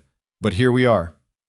Eliza went to the kitchen without being asked and found it in the state of 2 men managing entirely adequately, but without any particular joy in it, which was a state she understood and could fix. She started water heating and began organizing what she'd brought, and within 20 minutes there was something on the stove that smelled like a real meal, and she could hear the quality of the conversation in the other room change.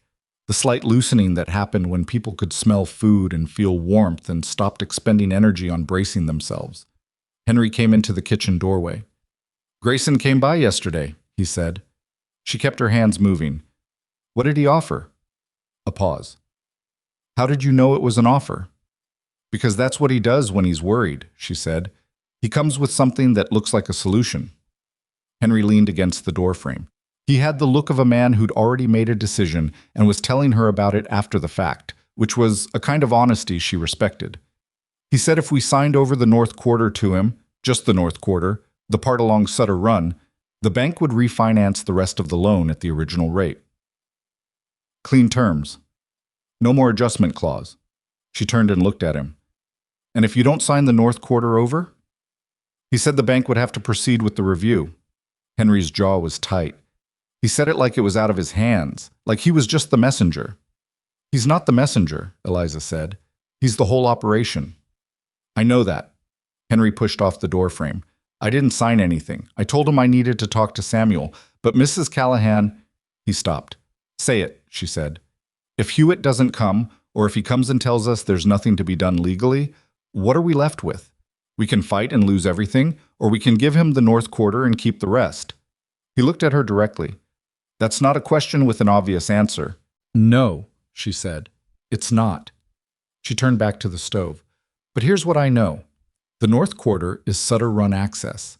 If he has that, he doesn't just have a piece of your land. He has a lever he can put under every property in this valley, and he'll use it. Maybe not this year, but he'll use it. She paused. Grayson doesn't take partial positions. He takes staging positions. Henry was quiet for a long time. You sound like you've seen this before. I have, she said, and she left it there. The big storm hit that night. It came in with a seriousness that Eliza had not yet experienced in Wyoming, having arrived just at the edge of winter's preparation for itself rather than winter's actual ambitions. She had understood intellectually that Wyoming winters were hard. She understood it differently now, in the Breslin farmhouse, listening to the wind make sounds she hadn't known wind could make. Not howling, which was the word people used, but something with more structure than howling, something that sounded almost like intention. By morning, the snow was at the window ledge. By noon, it was past it. Nathan had gone out twice with Henry and Samuel to check the animals, coming back each time with ice on his coat and the look of a man conserving both heat and words. She fed them each time they came in, hot food, hot coffee, no commentary on the state of the situation, because the state of the situation was obvious, and she had found that pointing at obvious things rarely helped anyone. Cal had stayed at the Callahan Ranch. She'd left him with specific instructions about the hands and the kitchen and what to do if any of the other ranch operations needed attention. She trusted him to manage it. He'd been managing things quietly and competently for 2 years without anyone noticing. The main difference now was that someone had noticed. On the second morning of the storm, they were all thoroughly snowbound, and Eliza made breakfast for 5 people in a kitchen that wasn't hers with supplies that were running toward the practical minimum, and she made it good anyway because making it good was not about the circumstances. It was about what you decided to do inside the circumstances. Samuel Breslin sat at the kitchen table while she worked, and after a while he said, "My grandfather built this place." She didn't respond, just let that sit. "He came from Ohio in 1849, Samuel continued. Nothing in his pockets. Built the first structure himself. Just a room, really, but it was his." He looked at his coffee cup. "Henry and I were born in this house." She put a plate in front of him. "Then it's worth fighting for," she said.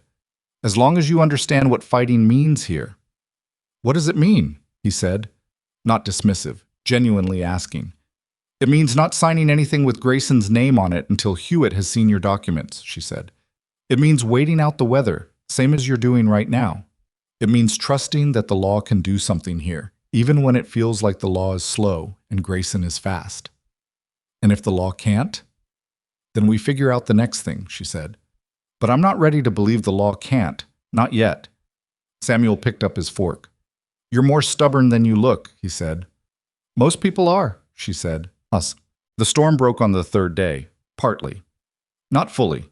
Wyoming didn't fully break storms so much as allow them to pause for breath, but enough that Nathan could get outside and take stock and come back and tell her that the road south was clearing and they could probably make it back to the Callahan Ranch by early afternoon if they moved. Before they left, Henry pulled Nathan aside in the yard, and Eliza was close enough to hear, which she thought Nathan probably knew. "We're in," Henry said. "Whatever Hewitt needs from us." Nathan nodded. "I'll let you know the minute he arrives." "And Grayson," Henry said, "when he comes back with another offer?" "Tell him you're considering it," Nathan said. "Don't close the door. Don't sign anything. Just keep him thinking he has a chance." Henry looked at him. "That's your wife talking." "It's good advice," Nathan said. Henry glanced over at Eliza briefly, with the look of a man revising something he'd thought he knew. He didn't say anything else. He went back inside, and Nathan came to help Eliza with the wagon, and they drove out into the white and brutal quiet of a Wyoming landscape that had spent 3 days asserting itself and was now, temporarily, at rest. They didn't talk much on the drive back. The road demanded attention, and Nathan gave it the attention it deserved, and Eliza sat beside him with the satchel on her lap. She hadn't left it at the Breslin place, had kept it with her through the storm the way her mother had kept the recipe box through the bad years, and watched the fence posts go by. It was somewhere in the middle of that drive, in the white quiet, that Nathan said, without looking at her, "My first wife died." She went still. 6 years ago, he said. "Second winter here. It wasn't dramatic. She got sick and got sicker, and then she was gone, and I blamed the ranch for it, and then I blamed myself, and then I stopped blaming anything because blaming things is a way of pretending you had more control than you did. He was quiet for a moment. The horses moved steadily through the snow. I built a better system after that. Better supplies, better shelter for the hands, better preparation, because that was something I could actually do. Another pause. What I couldn't do was decide to need someone again. I didn't think I was going to. Eliza looked at his profile, at the set of his jaw and the careful way he was watching the road, and the fact that he had said all of this looking straight ahead, which was the only way a man like Nathan Callahan could say something like that. "Why are you telling me this?" she said. "Because you told me I'd hear the Missouri story when you were ready," he said, "and I thought I'd give you something first, so it was more even." She sat with that for a while. The wagon creaked and the snow crunched under the wheels, and somewhere to the north, a hawk was doing something distant and solitary. "His name was Darcy," she said. "Martin Darcy. He was in commerce. He was the kind of man who was charming in a way that you didn't notice was expensive until you'd already paid for it." She looked at her hands on the satchel. "He came around my father's farm when the drought hit, offered a loan like a friend would. My father was a proud man and he needed money, and Darcy was there with money and a handshake. And my father didn't read the fine print because Darcy was sitting at our dinner table telling him it was just a formality." She paused. "By the time my father understood what he'd signed, the farm was already half Darcy's. And by the time we understood what Darcy actually was, it was all Darcy's and we had nothing." Nathan didn't say anything. She hadn't expected him to. She wasn't telling it for a response. She was telling it because he had given her something true, and this was the truest thing she had. "My mother died 2 years later," she said. "She never said it killed her. She was not a woman who said things like that. But she was never right after we lost the land, and then she was gone." She looked at the road ahead. "I spent the next 4 years learning everything I should have known before. How to read contracts, how to track accounts, how to look at a document and find what was hidden in it." She paused. "I wasn't sure what I was going to do with it. I just knew I was going to do something with it someday." "And then you got on a train to Wyoming," Nathan said. "And then I got on a train to Wyoming," she said. He was quiet. Then, "You recognized Grayson the moment you saw him." "I recognized what he was," she said, "the moment he said the word water at dinner, like it didn't matter." Nathan made a sound that wasn't quite a sigh. "I sat across from him for years." "He's good at it," she said. "That's not about your judgment. It's about his skill." "I should have seen it." "You weren't looking for it," she said. "You had no reason to be looking for it." He didn't answer that. She let it stand because there was no point in pushing against the guilt a person felt about their own blind spots. You could only let them work through it, the way you let a bruise work through, and be there on the other side. Hewitt arrived on a Tuesday. He was a smaller man than she'd expected from the letter, compact and precise, with the kind of careful dress that suggested a man who took his professional presentation seriously because he had learned it mattered. He came with a young associate named Crane, who was mostly silent and very fast with a pen, and they sat up at the dining table in the main house while the wind made its usual Wyoming comments outside. Eliza put the satchel on the table. Hewitt looked at it, then at her, then at Nathan. "You organize these?" he said. "Yes," she said. "In order?" "By family, then by date, then cross-referenced by Aldridge's signature and the modification language." She sat down.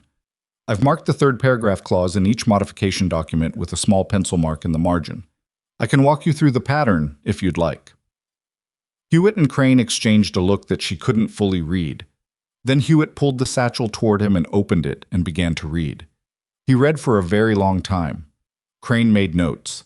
Nathan sat at one end of the table with the patience of a man who had learned that some things could not be hurried. Eliza sat at the other end and waited and watched Hewitt's face, because a lawyer's face, when he read something important, was a document of its own. Hewitt got to the Breslin modification. He went back to the Harmon modification. He put them side by side. He looked at them for a long moment, and then he said, to Nathan, but glancing at Eliza, "How many families total?" "6 confirmed," Eliza said. "I believe there are more on the northern end of the valley that I haven't reached yet." "The language is identical," Hewitt said. "Not similar." "Identical. The same clause, word for word, across 6 documents." "Yes," she said, "Aldridge's signature on all of them." Yes. And Grayson is on the board of Hartwell Consolidated. Has been for 7 years, she said. Hewitt set the documents down and sat back. He looked at Nathan. This is not a matter of people misunderstanding their loan terms, he said. This is a coordinated scheme. The modification language was drafted specifically to obscure the rate adjustment from borrowers with limited reading ability. The pattern of targeting: families under drought pressure, families with one signature on the document, families and properties adjacent to the Sutter Run access. That's not coincidence. He paused. This is fraud. Territorial fraud, which means federal territory law applies, and territorial fraud statutes have teeth that local courts don't always have.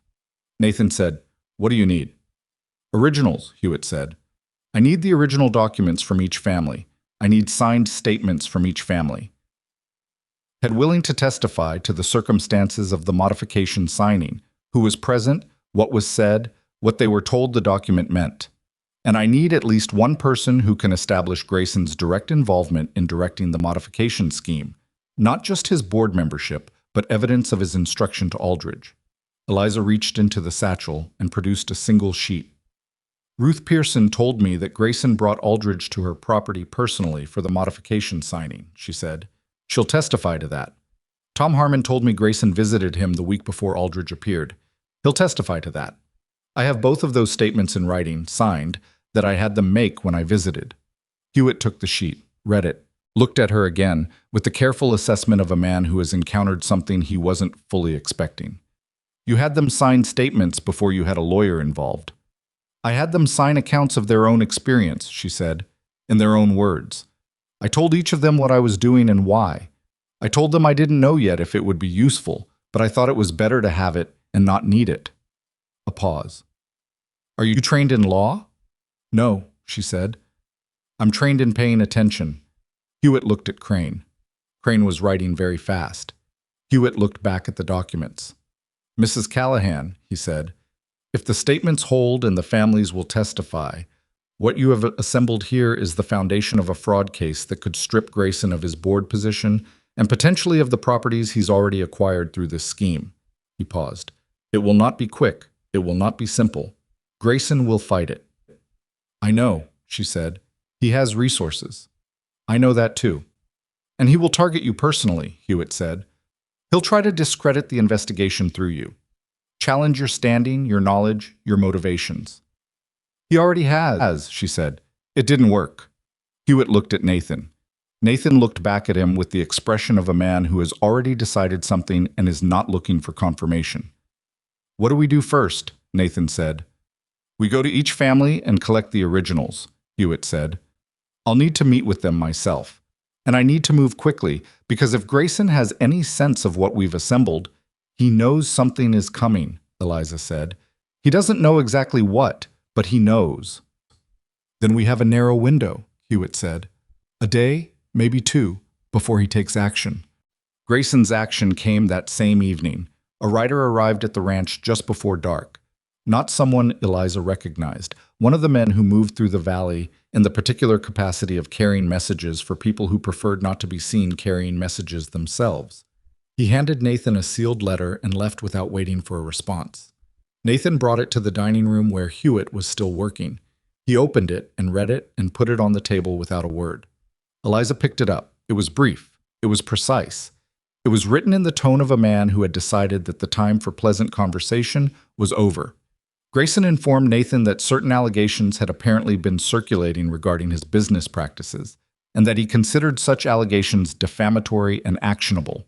He noted that he had friends in the territorial administration who would be interested to know that the Callahan Ranch had been hosting outside legal counsel in apparent preparation for a campaign of harassment against a long-standing member of the community.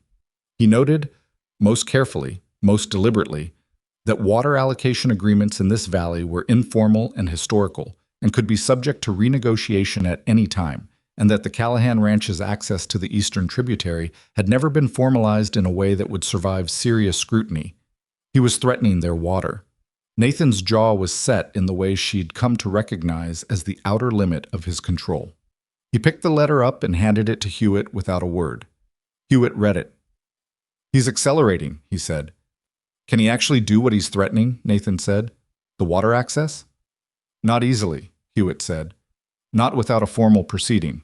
But he can make it expensive and slow, and expense and delay are tools as much as anything else. He looked at the letter.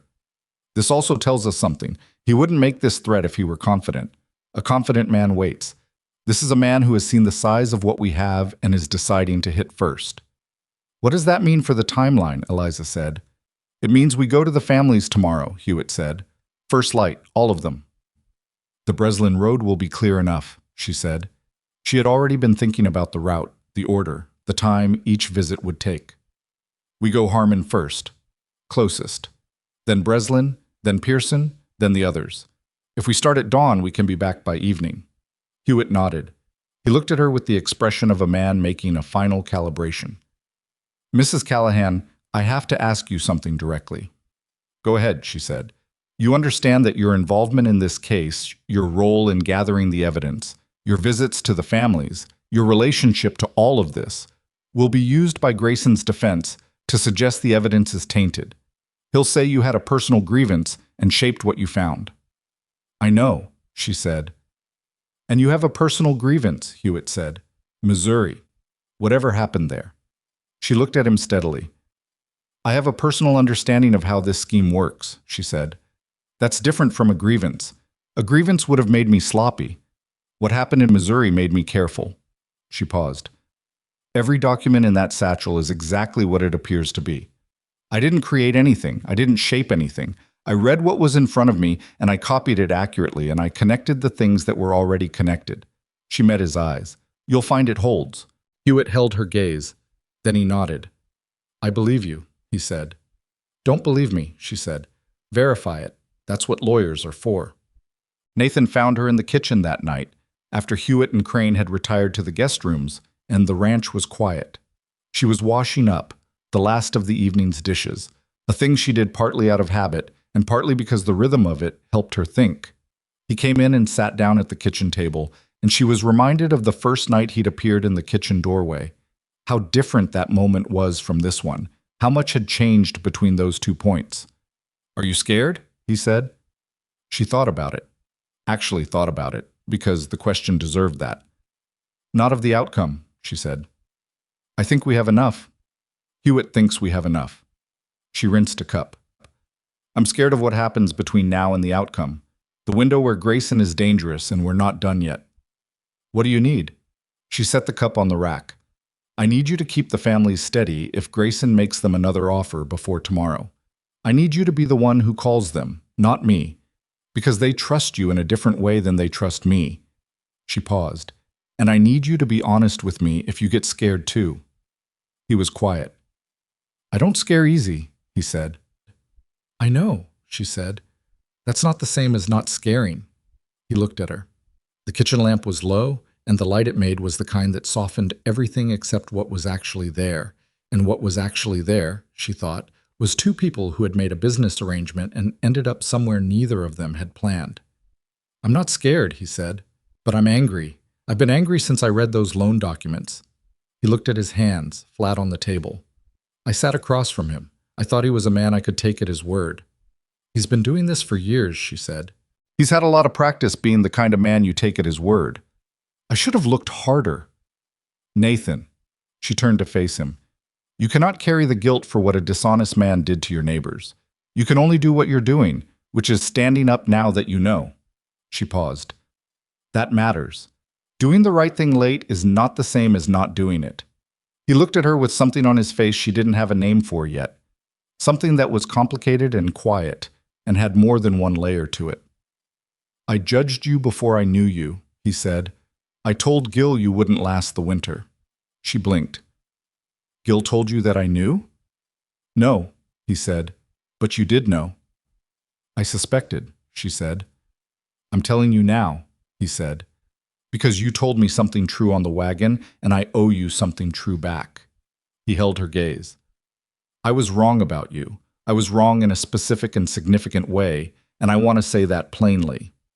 Eliza stood with the dish towel in her hands and looked at Nathan Callahan, who did not apologize easily and did not offer vulnerability except in the specific controlled doses of a man who had learned that vulnerability was expensive, and she understood that what he was doing right now was not small.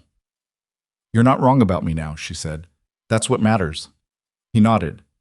He stood up. He was at the door when he stopped, and she thought he was going to say something else, something that would complete whatever this moment was building toward. And then the moment did what moments do. It passed, without ceremony, into the night and the quiet and the ongoing fact of two people figuring out how to be in the same life. "First light," he said. "First light," she said. He left. She folded the dish towel and laid it on the counter and looked at the recipe box on the window ledge, just sitting there in the dark the way it always did. Her mother's handwriting inside it, the stained cards and the penciled notes, and the logic of a woman who had faced her own hard things and found a way through them. Tomorrow, they were going to the families. Tomorrow, Hewitt was going to collect the originals and take the statements, and the case was going to move from a satchel under a floorboard into the actual machinery of the law, which was slow and uncertain and the only thing they had. And Grayson was going to move too. She was sure of it. She felt it the way her mother used to say you could feel weather. Not see it, not hear it, just feel it in the particular way the air decided to be. She turned down the lamp. She did not sleep well, but she slept, and that was enough. They left at first light, as promised. The sky was the particular gray of early winter morning that couldn't decide yet whether it was going to clear or close in, and the road was hard-packed from the overnight freeze, which was both good and bad. Good because they could move, bad because it meant Grayson's people could move too. Eliza sat beside Nathan in the wagon with the satchel between her feet, and Hewitt and Crane behind them in a second wagon that Nathan had arranged the night before without mentioning it to her, which was the kind of thing she was learning he did. Quiet logistics, no announcement, just the thing appearing done. They went to Harmon first. Tom was up when they arrived, as she'd known he would be. Farmers were always up. He came out to meet them with his coat half-buttoned and his eyes moving over the group with the wariness that had become his default expression, and then his eyes settled on Hewitt, and something in his face changed. The particular change of a person who has been told help is coming and is now confronted with the fact that it actually came. "Mr. Harmon," Hewitt said, "I've read the documents Mrs. Callahan copied. I need to see the originals, and I need to take a formal statement from you about the circumstances of your signing. Can you give me an hour?" Tom Harmon looked at Eliza. Not at Hewitt. At her. She nodded once. He stepped back from the door. "Come in," he said. The hour at the Harmon place became 2, because Hewitt was thorough, and Tom Harmon, once he started talking, had a great deal to say, not just about the modification, but about the years before it, about the patterns of pressure and suggestion and small manipulations that had made him feel, by the time Aldridge arrived with the modification document, that he had no options left. Crane wrote all of it down in the fast, precise hand of someone trained to capture spoken language without losing what made it specific. When Tom signed the formal statement at the end, his hand was steady, and he looked like a man who had set down something heavy he hadn't realized he was still carrying. Outside, while Hewitt spoke quietly with Nathan about the next stop, Tom came and stood near Eliza at the wagon. "My daughter's in Kansas," he said, not quite looking at her. "I've been thinking about writing to her, telling her things are going to be all right." He paused. "First time in 2 years I've thought that might be true." "It might still be a fight," she said honestly. "Don't write that letter until Hewitt has done what he needs to do." "I know," Tom said, "but I'll write it in my head." He looked at her then. "You didn't have to come here. You didn't have to do any of this." "Yes, I did," she said, and left it at that, because the longer explanation involved Missouri and her mother and the recipe box and all the years in between, and that was her story to carry, not his to hold. The Breslin place. Ruth Pearson. 3 more families on the eastern end of the valley that Eliza had contacted in the days after the storm, guided to them by a network of information that had grown outward from that first conversation with Cal in the kitchen. People who knew people, neighbors who knew what their neighbors wouldn't say to a stranger but would confirm to someone who already knew half of it. 8 families total. 8 sets of originals. 8 statements, all signed, all specific, all pointing in the same direction with the consistency of things that are true. It was late afternoon when they finished the last visit and loaded the final documents into Hewitt's wagon, and the sky had made its decision about the weather and chosen gray, and everyone was tired in the specific way that comes from doing something important for a long time without being able to stop and feel what it means yet. Hewitt stood beside his wagon and looked at the satchel, now transferred to his custody, with the expression of a man who has just picked up something heavier than he expected and is revising his estimates accordingly. "This is more than I anticipated," he said. He looked at Eliza. "The pattern is unambiguous. 8 families, identical modification language, same officer, same timing, same board member as the connective tissue." He paused. "I need to take this to the territorial court in Cheyenne. There's a judge there, Mercer, who handles land and commercial fraud.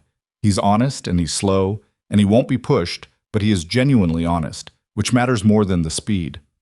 "How long?" Nathan said. "The filing will take 2 weeks. A hearing, probably 6 to 8 weeks after that." Hewitt looked at them both. "In the meantime, Grayson cannot legally proceed with any foreclosure actions while the matter is under investigation. I'll file an injunction tomorrow before I leave. It won't stop him from trying, but it gives us a tool to stop him with." "He'll fight the injunction," Nathan said. "He will," Hewitt agreed. "And he'll lose it, because the standard for injunction in fraud cases is not high, and what we have here clears it comfortably." He closed the satchel. "Mr. Callahan, Mrs. Callahan, I want to be direct with you. Cases like this can go sideways. Witnesses get cold feet. Evidence gets challenged. Opposing counsel finds angles I haven't anticipated. I'm not telling you this is certain." "Nothing is certain," Eliza said. "We know that." "What I'm telling you," Hewitt continued, "is that I have been practicing law in this territory for 20 years, and I have not seen a case this well documented come across my table. Whoever organized this—" He looked at Eliza with the specific directness of a man giving credit where it belongs. "This is organized the way trained legal staff organizes evidence. The cross-referencing, the chronology, the signed pre-statements. This did not happen by accident." Eliza looked at him steadily. "It happened because I paid attention," she said, "and because the people who were hurt deserve to have someone pay attention." Hewitt nodded. He shook Nathan's hand, and then, after a brief pause, he shook Eliza's too. A full handshake, the kind between equals, not the half gesture that men sometimes offered women when they were being polite without meaning it. Then he climbed up to his wagon, and Crane followed, and they headed south toward Hartwell, where they'd pick up the road to Cheyenne. Eliza watched them go until they were small in the distance. Nathan stood beside her. Neither of them said anything for a moment. "It's not over," she said. "No," he agreed. 6 to 8 weeks is a long time for things to go wrong." "It is." She looked at the road where Hewitt's wagon had been. "But it's moving. It's actually moving now." She paused. "I wasn't sure I'd ever say that about something like this." Nathan glanced at her. There was something in how he looked at her, something that had been building across the weeks since she'd arrived, across the kitchen conversations and the storm and the wagon ride and the moment in the general store when he'd walked in and stood beside her. It was not a simple thing. It was the accumulated weight of a man who had changed his mind about something important and was still in the process of understanding what that meant. "Come on," he said. "It's getting cold." They drove back to the ranch in the winter dark, and the lamps were on in the bunkhouse, and the kitchen windows were lit from inside, and it looked, from the road, like a place that had people in it who were taken care of, which was not how it had looked the day she arrived. Grayson made 3 more moves in the 6 weeks that followed. The first was a legal challenge to the injunction, as Hewitt had predicted. It was argued in a county court 30 miles from Hartwell by a lawyer from Denver who wore expensive clothes and spoke with the fluency of someone accustomed to being the smartest person in a room. He was not the smartest person in that room. Hewitt was quiet and methodical, and when the challenge was denied, he sent Eliza a brief letter that said only, "Injunction stands. Moving forward." The second move was social. Grayson began working the valley the way he always had, appearing at community gatherings, being visible and generous and concerned, carefully planting the suggestion that the Callahan trouble was not really about fraud, but about a newcomer wife who had stirred up resentments that had already been settling on their own. He was good at it. Several people who didn't have direct stakes in the case began to repeat his version of events, because his version was simpler, and because people generally prefer simple. Eliza let it happen. She did not argue with versions of herself she hadn't been asked about. She kept showing up at the ranch, kept running the kitchen, kept feeding the hands and keeping the accounts, and being, day after day, exactly the person she was rather than the person Grayson's version of events required her to be. She had learned in Missouri that the most effective response to a false story was not a loud or true story. It was patience. It was being still and solid while the false thing moved around and wore itself out. The third move was the one she hadn't anticipated. Aldridge disappeared. Not dramatically. He didn't flee in the night with a suitcase. He simply was no longer at Hartwell Consolidated one morning in early January, and the bank's official position was that he had resigned to pursue other opportunities, and nobody in Hartwell believed that for a moment, but nobody had the proof to say otherwise. Eliza told Hewitt by wire immediately. Hewitt wired back, anticipated. Aldridge's signed document sufficient. His absence confirms rather than undermines. Do not worry. She worried anyway. She was not the kind of person who stopped worrying because a lawyer told her to. But she contained it, and she kept working, and she trusted the structure she had built because the structure was sound, and she knew it was sound because she had checked every piece of it herself.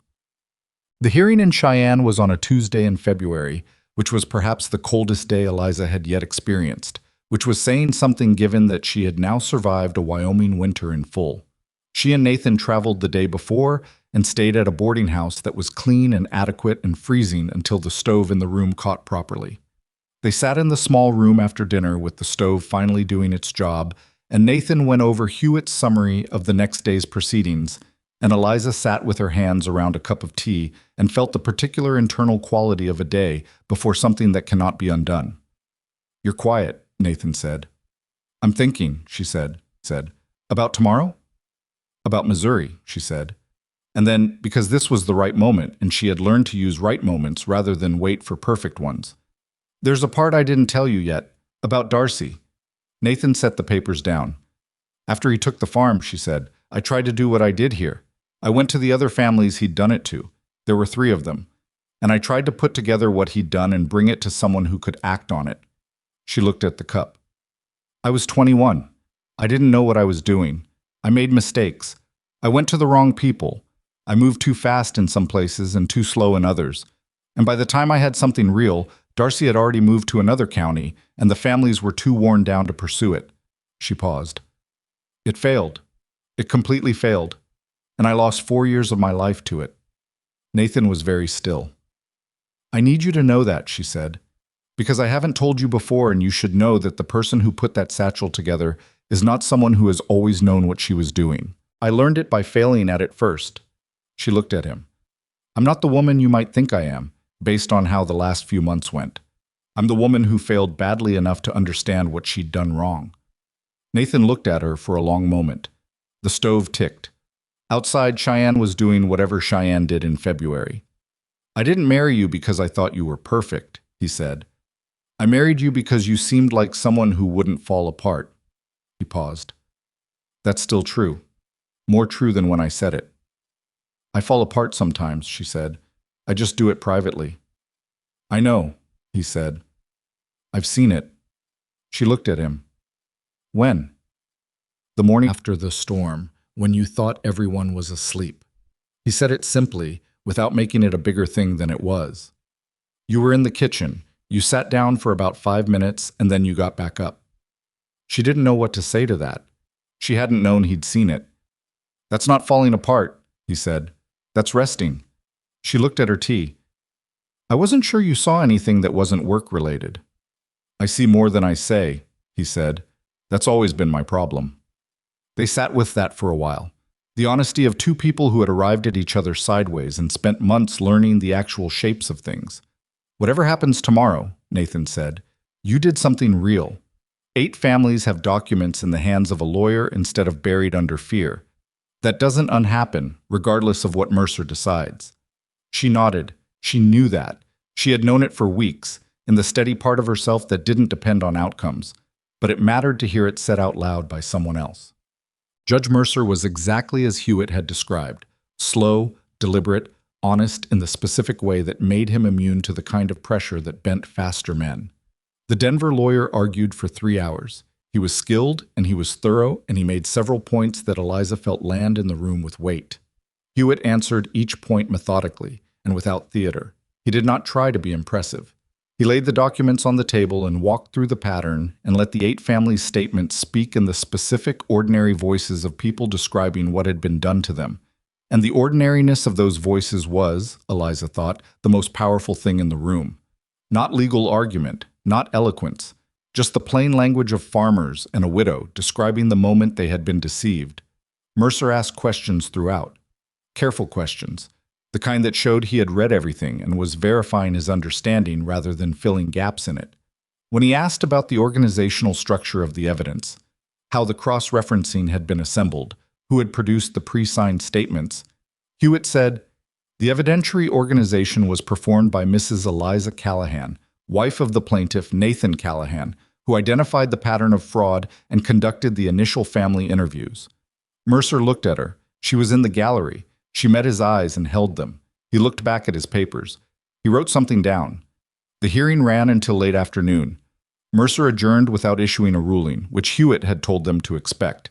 He never ruled from the bench, always took time, always went home and read everything again before he decided.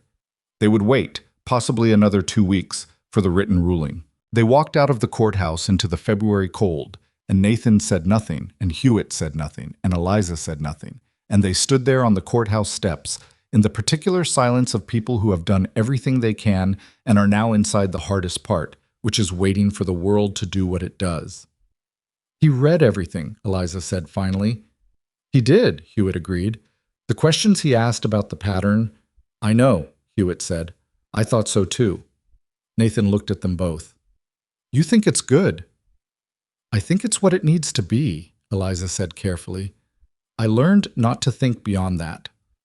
The ruling came in 11 days. Mercer found in favor of the plaintiff families on all primary counts. The modification agreements were ruled fraudulent instruments under territorial commercial law. The rate adjustments they contained were voided, and the original fixed loan terms were ordered restored. Grayson's board membership at Hartwell Consolidated was referred to the Territorial Banking Commission for investigation, with the court's finding of coordinated fraud as the basis. 3 properties that had already been acquired by Grayson through the foreclosure process, before the injunction, were ordered into a remediation proceeding to determine whether the original owners could recover them. Aldridge, wherever he was named as the primary executing party. A warrant for his return was issued, though nobody expected that to resolve easily or quickly. Grayson did not appear in Hartwell for 2 months after the ruling. When he did reappear, he came without the easy warmth, without the generous manner, without the performance of a man who had nothing to account for. He came as something diminished, still powerful in the way that entrenched money stays powerful even when its specific schemes have been dismantled, but no longer the unchallenged authority he had been. The Banking Commission's investigation was ongoing. His legal costs were mounting, and the Valley knew what he was now, which was a different and permanent kind of loss. The thing Eliza hadn't expected was how much it didn't feel like victory. Not immediately. Not in the clean, releasing way she'd imagined when she thought about it during those cold kitchen nights with the notebook and the lamp. The ruling came and she read it and felt something. Relief, yes, and the deep satisfaction of a thing correctly done. But underneath it was something more complicated. The families were not saved exactly. They were protected, for now, in the specific way that a legal ruling protects people, while the harder work of actual recovery continues on the ground. Tom Harmon still had a farm in debt. Ruth Pearson still had a herd too small to sustain itself through another bad winter without help.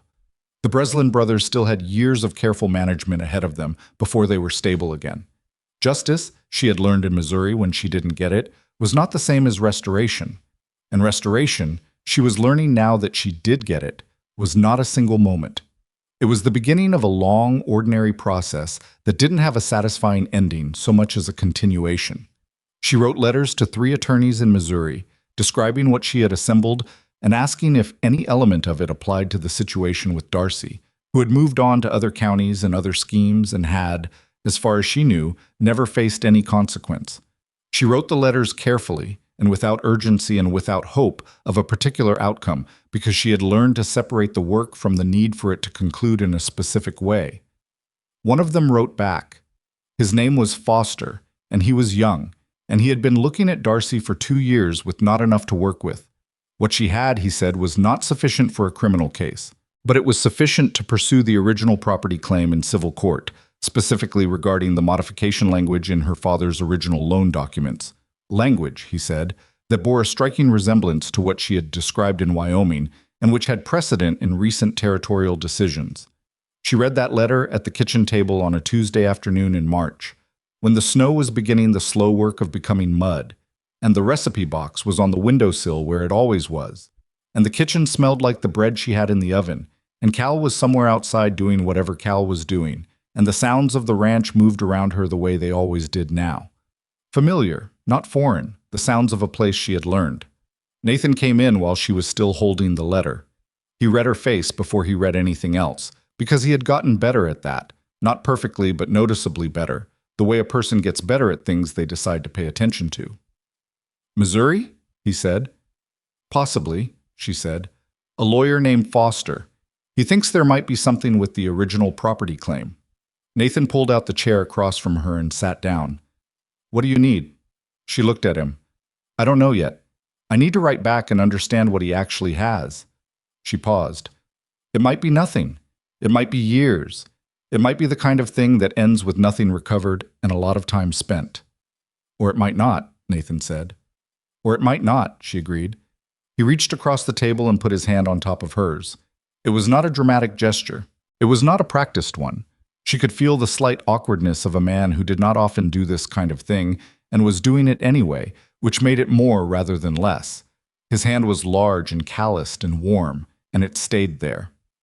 Write to Foster, he said. We'll see what he says. She nodded. She looked at his hand on hers for a moment, at the specific ordinary fact of it, this hand that had shaken hers like a business transaction. The first time they met, and had put itself down on a ranch hand's shoulder in a dark yard and now was here, on her hand, in her kitchen, in a life that was nothing like what either of them had planned.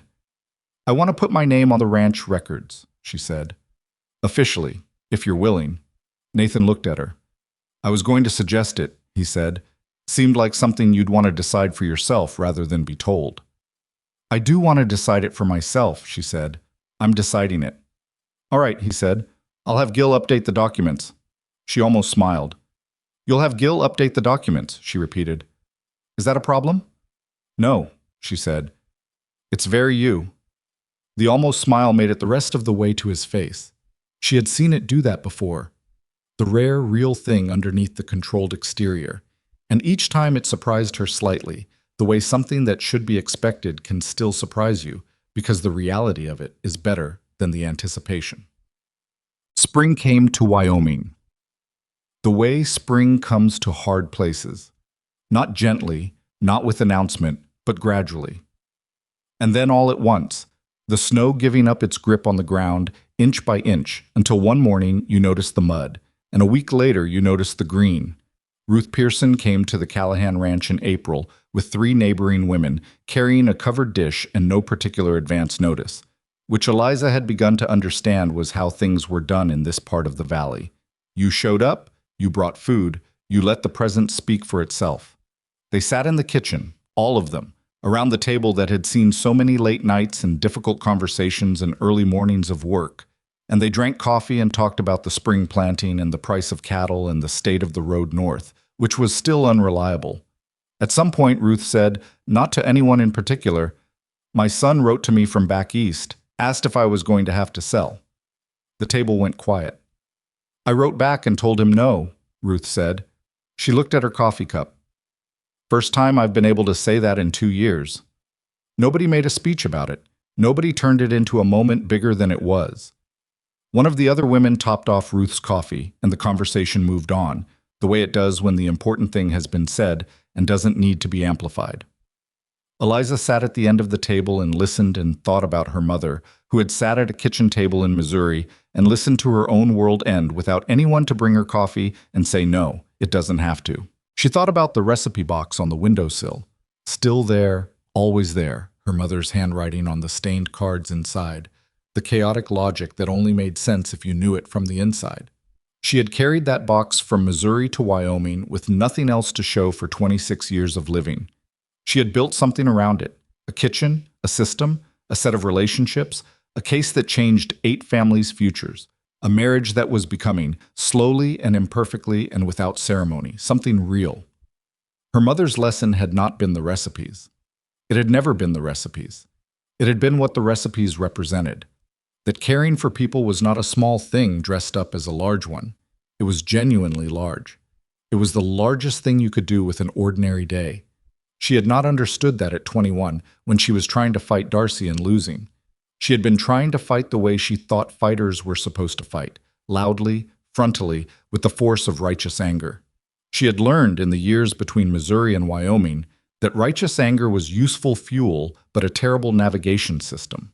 What actually worked was slower and quieter, and required you to pay attention to things most people considered beneath their attention. Percy's tooth. Cal's 2 years of unasked observations. Tom Harmon's tin box. The word water said casually over dinner by a man who thought she wasn't listening. These were the things that had built the case. Not brilliance, not strength, just the stubborn, patient practice of noticing. The women left in the early afternoon, and Eliza washed the cups and put them back on the shelf, and the kitchen was quiet, and the light through the east window was the long, warm light of an April afternoon, and Nathan appeared in the doorway the way he did. Without announcement, without preamble, as though he'd been nearby and come when the moment seemed right, which she had decided was his particular way of being present. "Good visit?" he said. "Ruth Pearson's son asked if she was going to have to sell," Eliza said. "She told him no." Nathan nodded. He came and stood near the window where the recipe box was, and he looked at it the way he sometimes did now. Not with curiosity exactly, but with the respect you give to something that has proven its importance.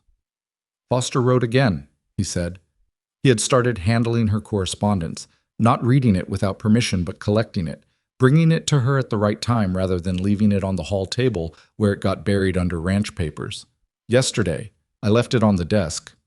"I'll read it this evening," she said. "He thinks the civil case has merit." She stopped, looked at him. "You did read it."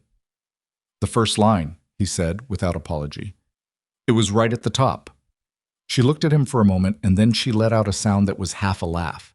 And it surprised her when it came out, and she thought it surprised him too, because he looked at her the way you look at something you haven't heard before and wanted to. "We'll see what he says," she said. "I'm not planning for it until I know what there is to plan for." "That's the right way to handle it," Nathan said. "I know," she said. "It took me a while to learn it." He came and stood beside her at the window, looking out at the yard where the mud was beginning to dry at the edges, and the horses were doing what horses did in spring, which was stand in the pale sun and look satisfied. They stood there for a moment together, not saying anything, which was its own kind of conversation. The woman who had arrived at Hartwell Station in October with a travel bag and a recipe box, and not one person in Wyoming who believed in her, had not become someone else. That was the thing about all of it. It hadn't changed her into someone new. It had given her the room to be fully what she already was. That was different. That was rarer than transformation. She had come here afraid and hadn't let the fear run her. She had come here alone and had built, person by person, the kind of trust that only grows out of actually showing up. She had come here with the memory of a failure in Missouri and had used everything that failure taught her, which meant the failure hadn't been waste. It had been education. The strongest people she had ever known were not the ones who were never knocked down. They were the ones who got knocked down, and while they were down there, paid close attention to exactly how the floor was built. She picked up the recipe box from the windowsill and held it for a moment. The familiar weight of it, the stained wood, the slight unevenness where it had gotten wet once and dried warped. Then she set it back down, exactly where it belonged, where she could see it while she worked. Outside, a hand called something across the yard to another hand, and there was a laugh in response, the uncomplicated laugh of people who felt safe enough to make one, and the spring light lay across the Wyoming ground, and the ranch went on doing what it did, the way a place goes on when someone has finally decided to take care of it. She turned back to the kitchen. There was work to do. There was always work to do, and for the first time in a very long time, that felt like exactly enough.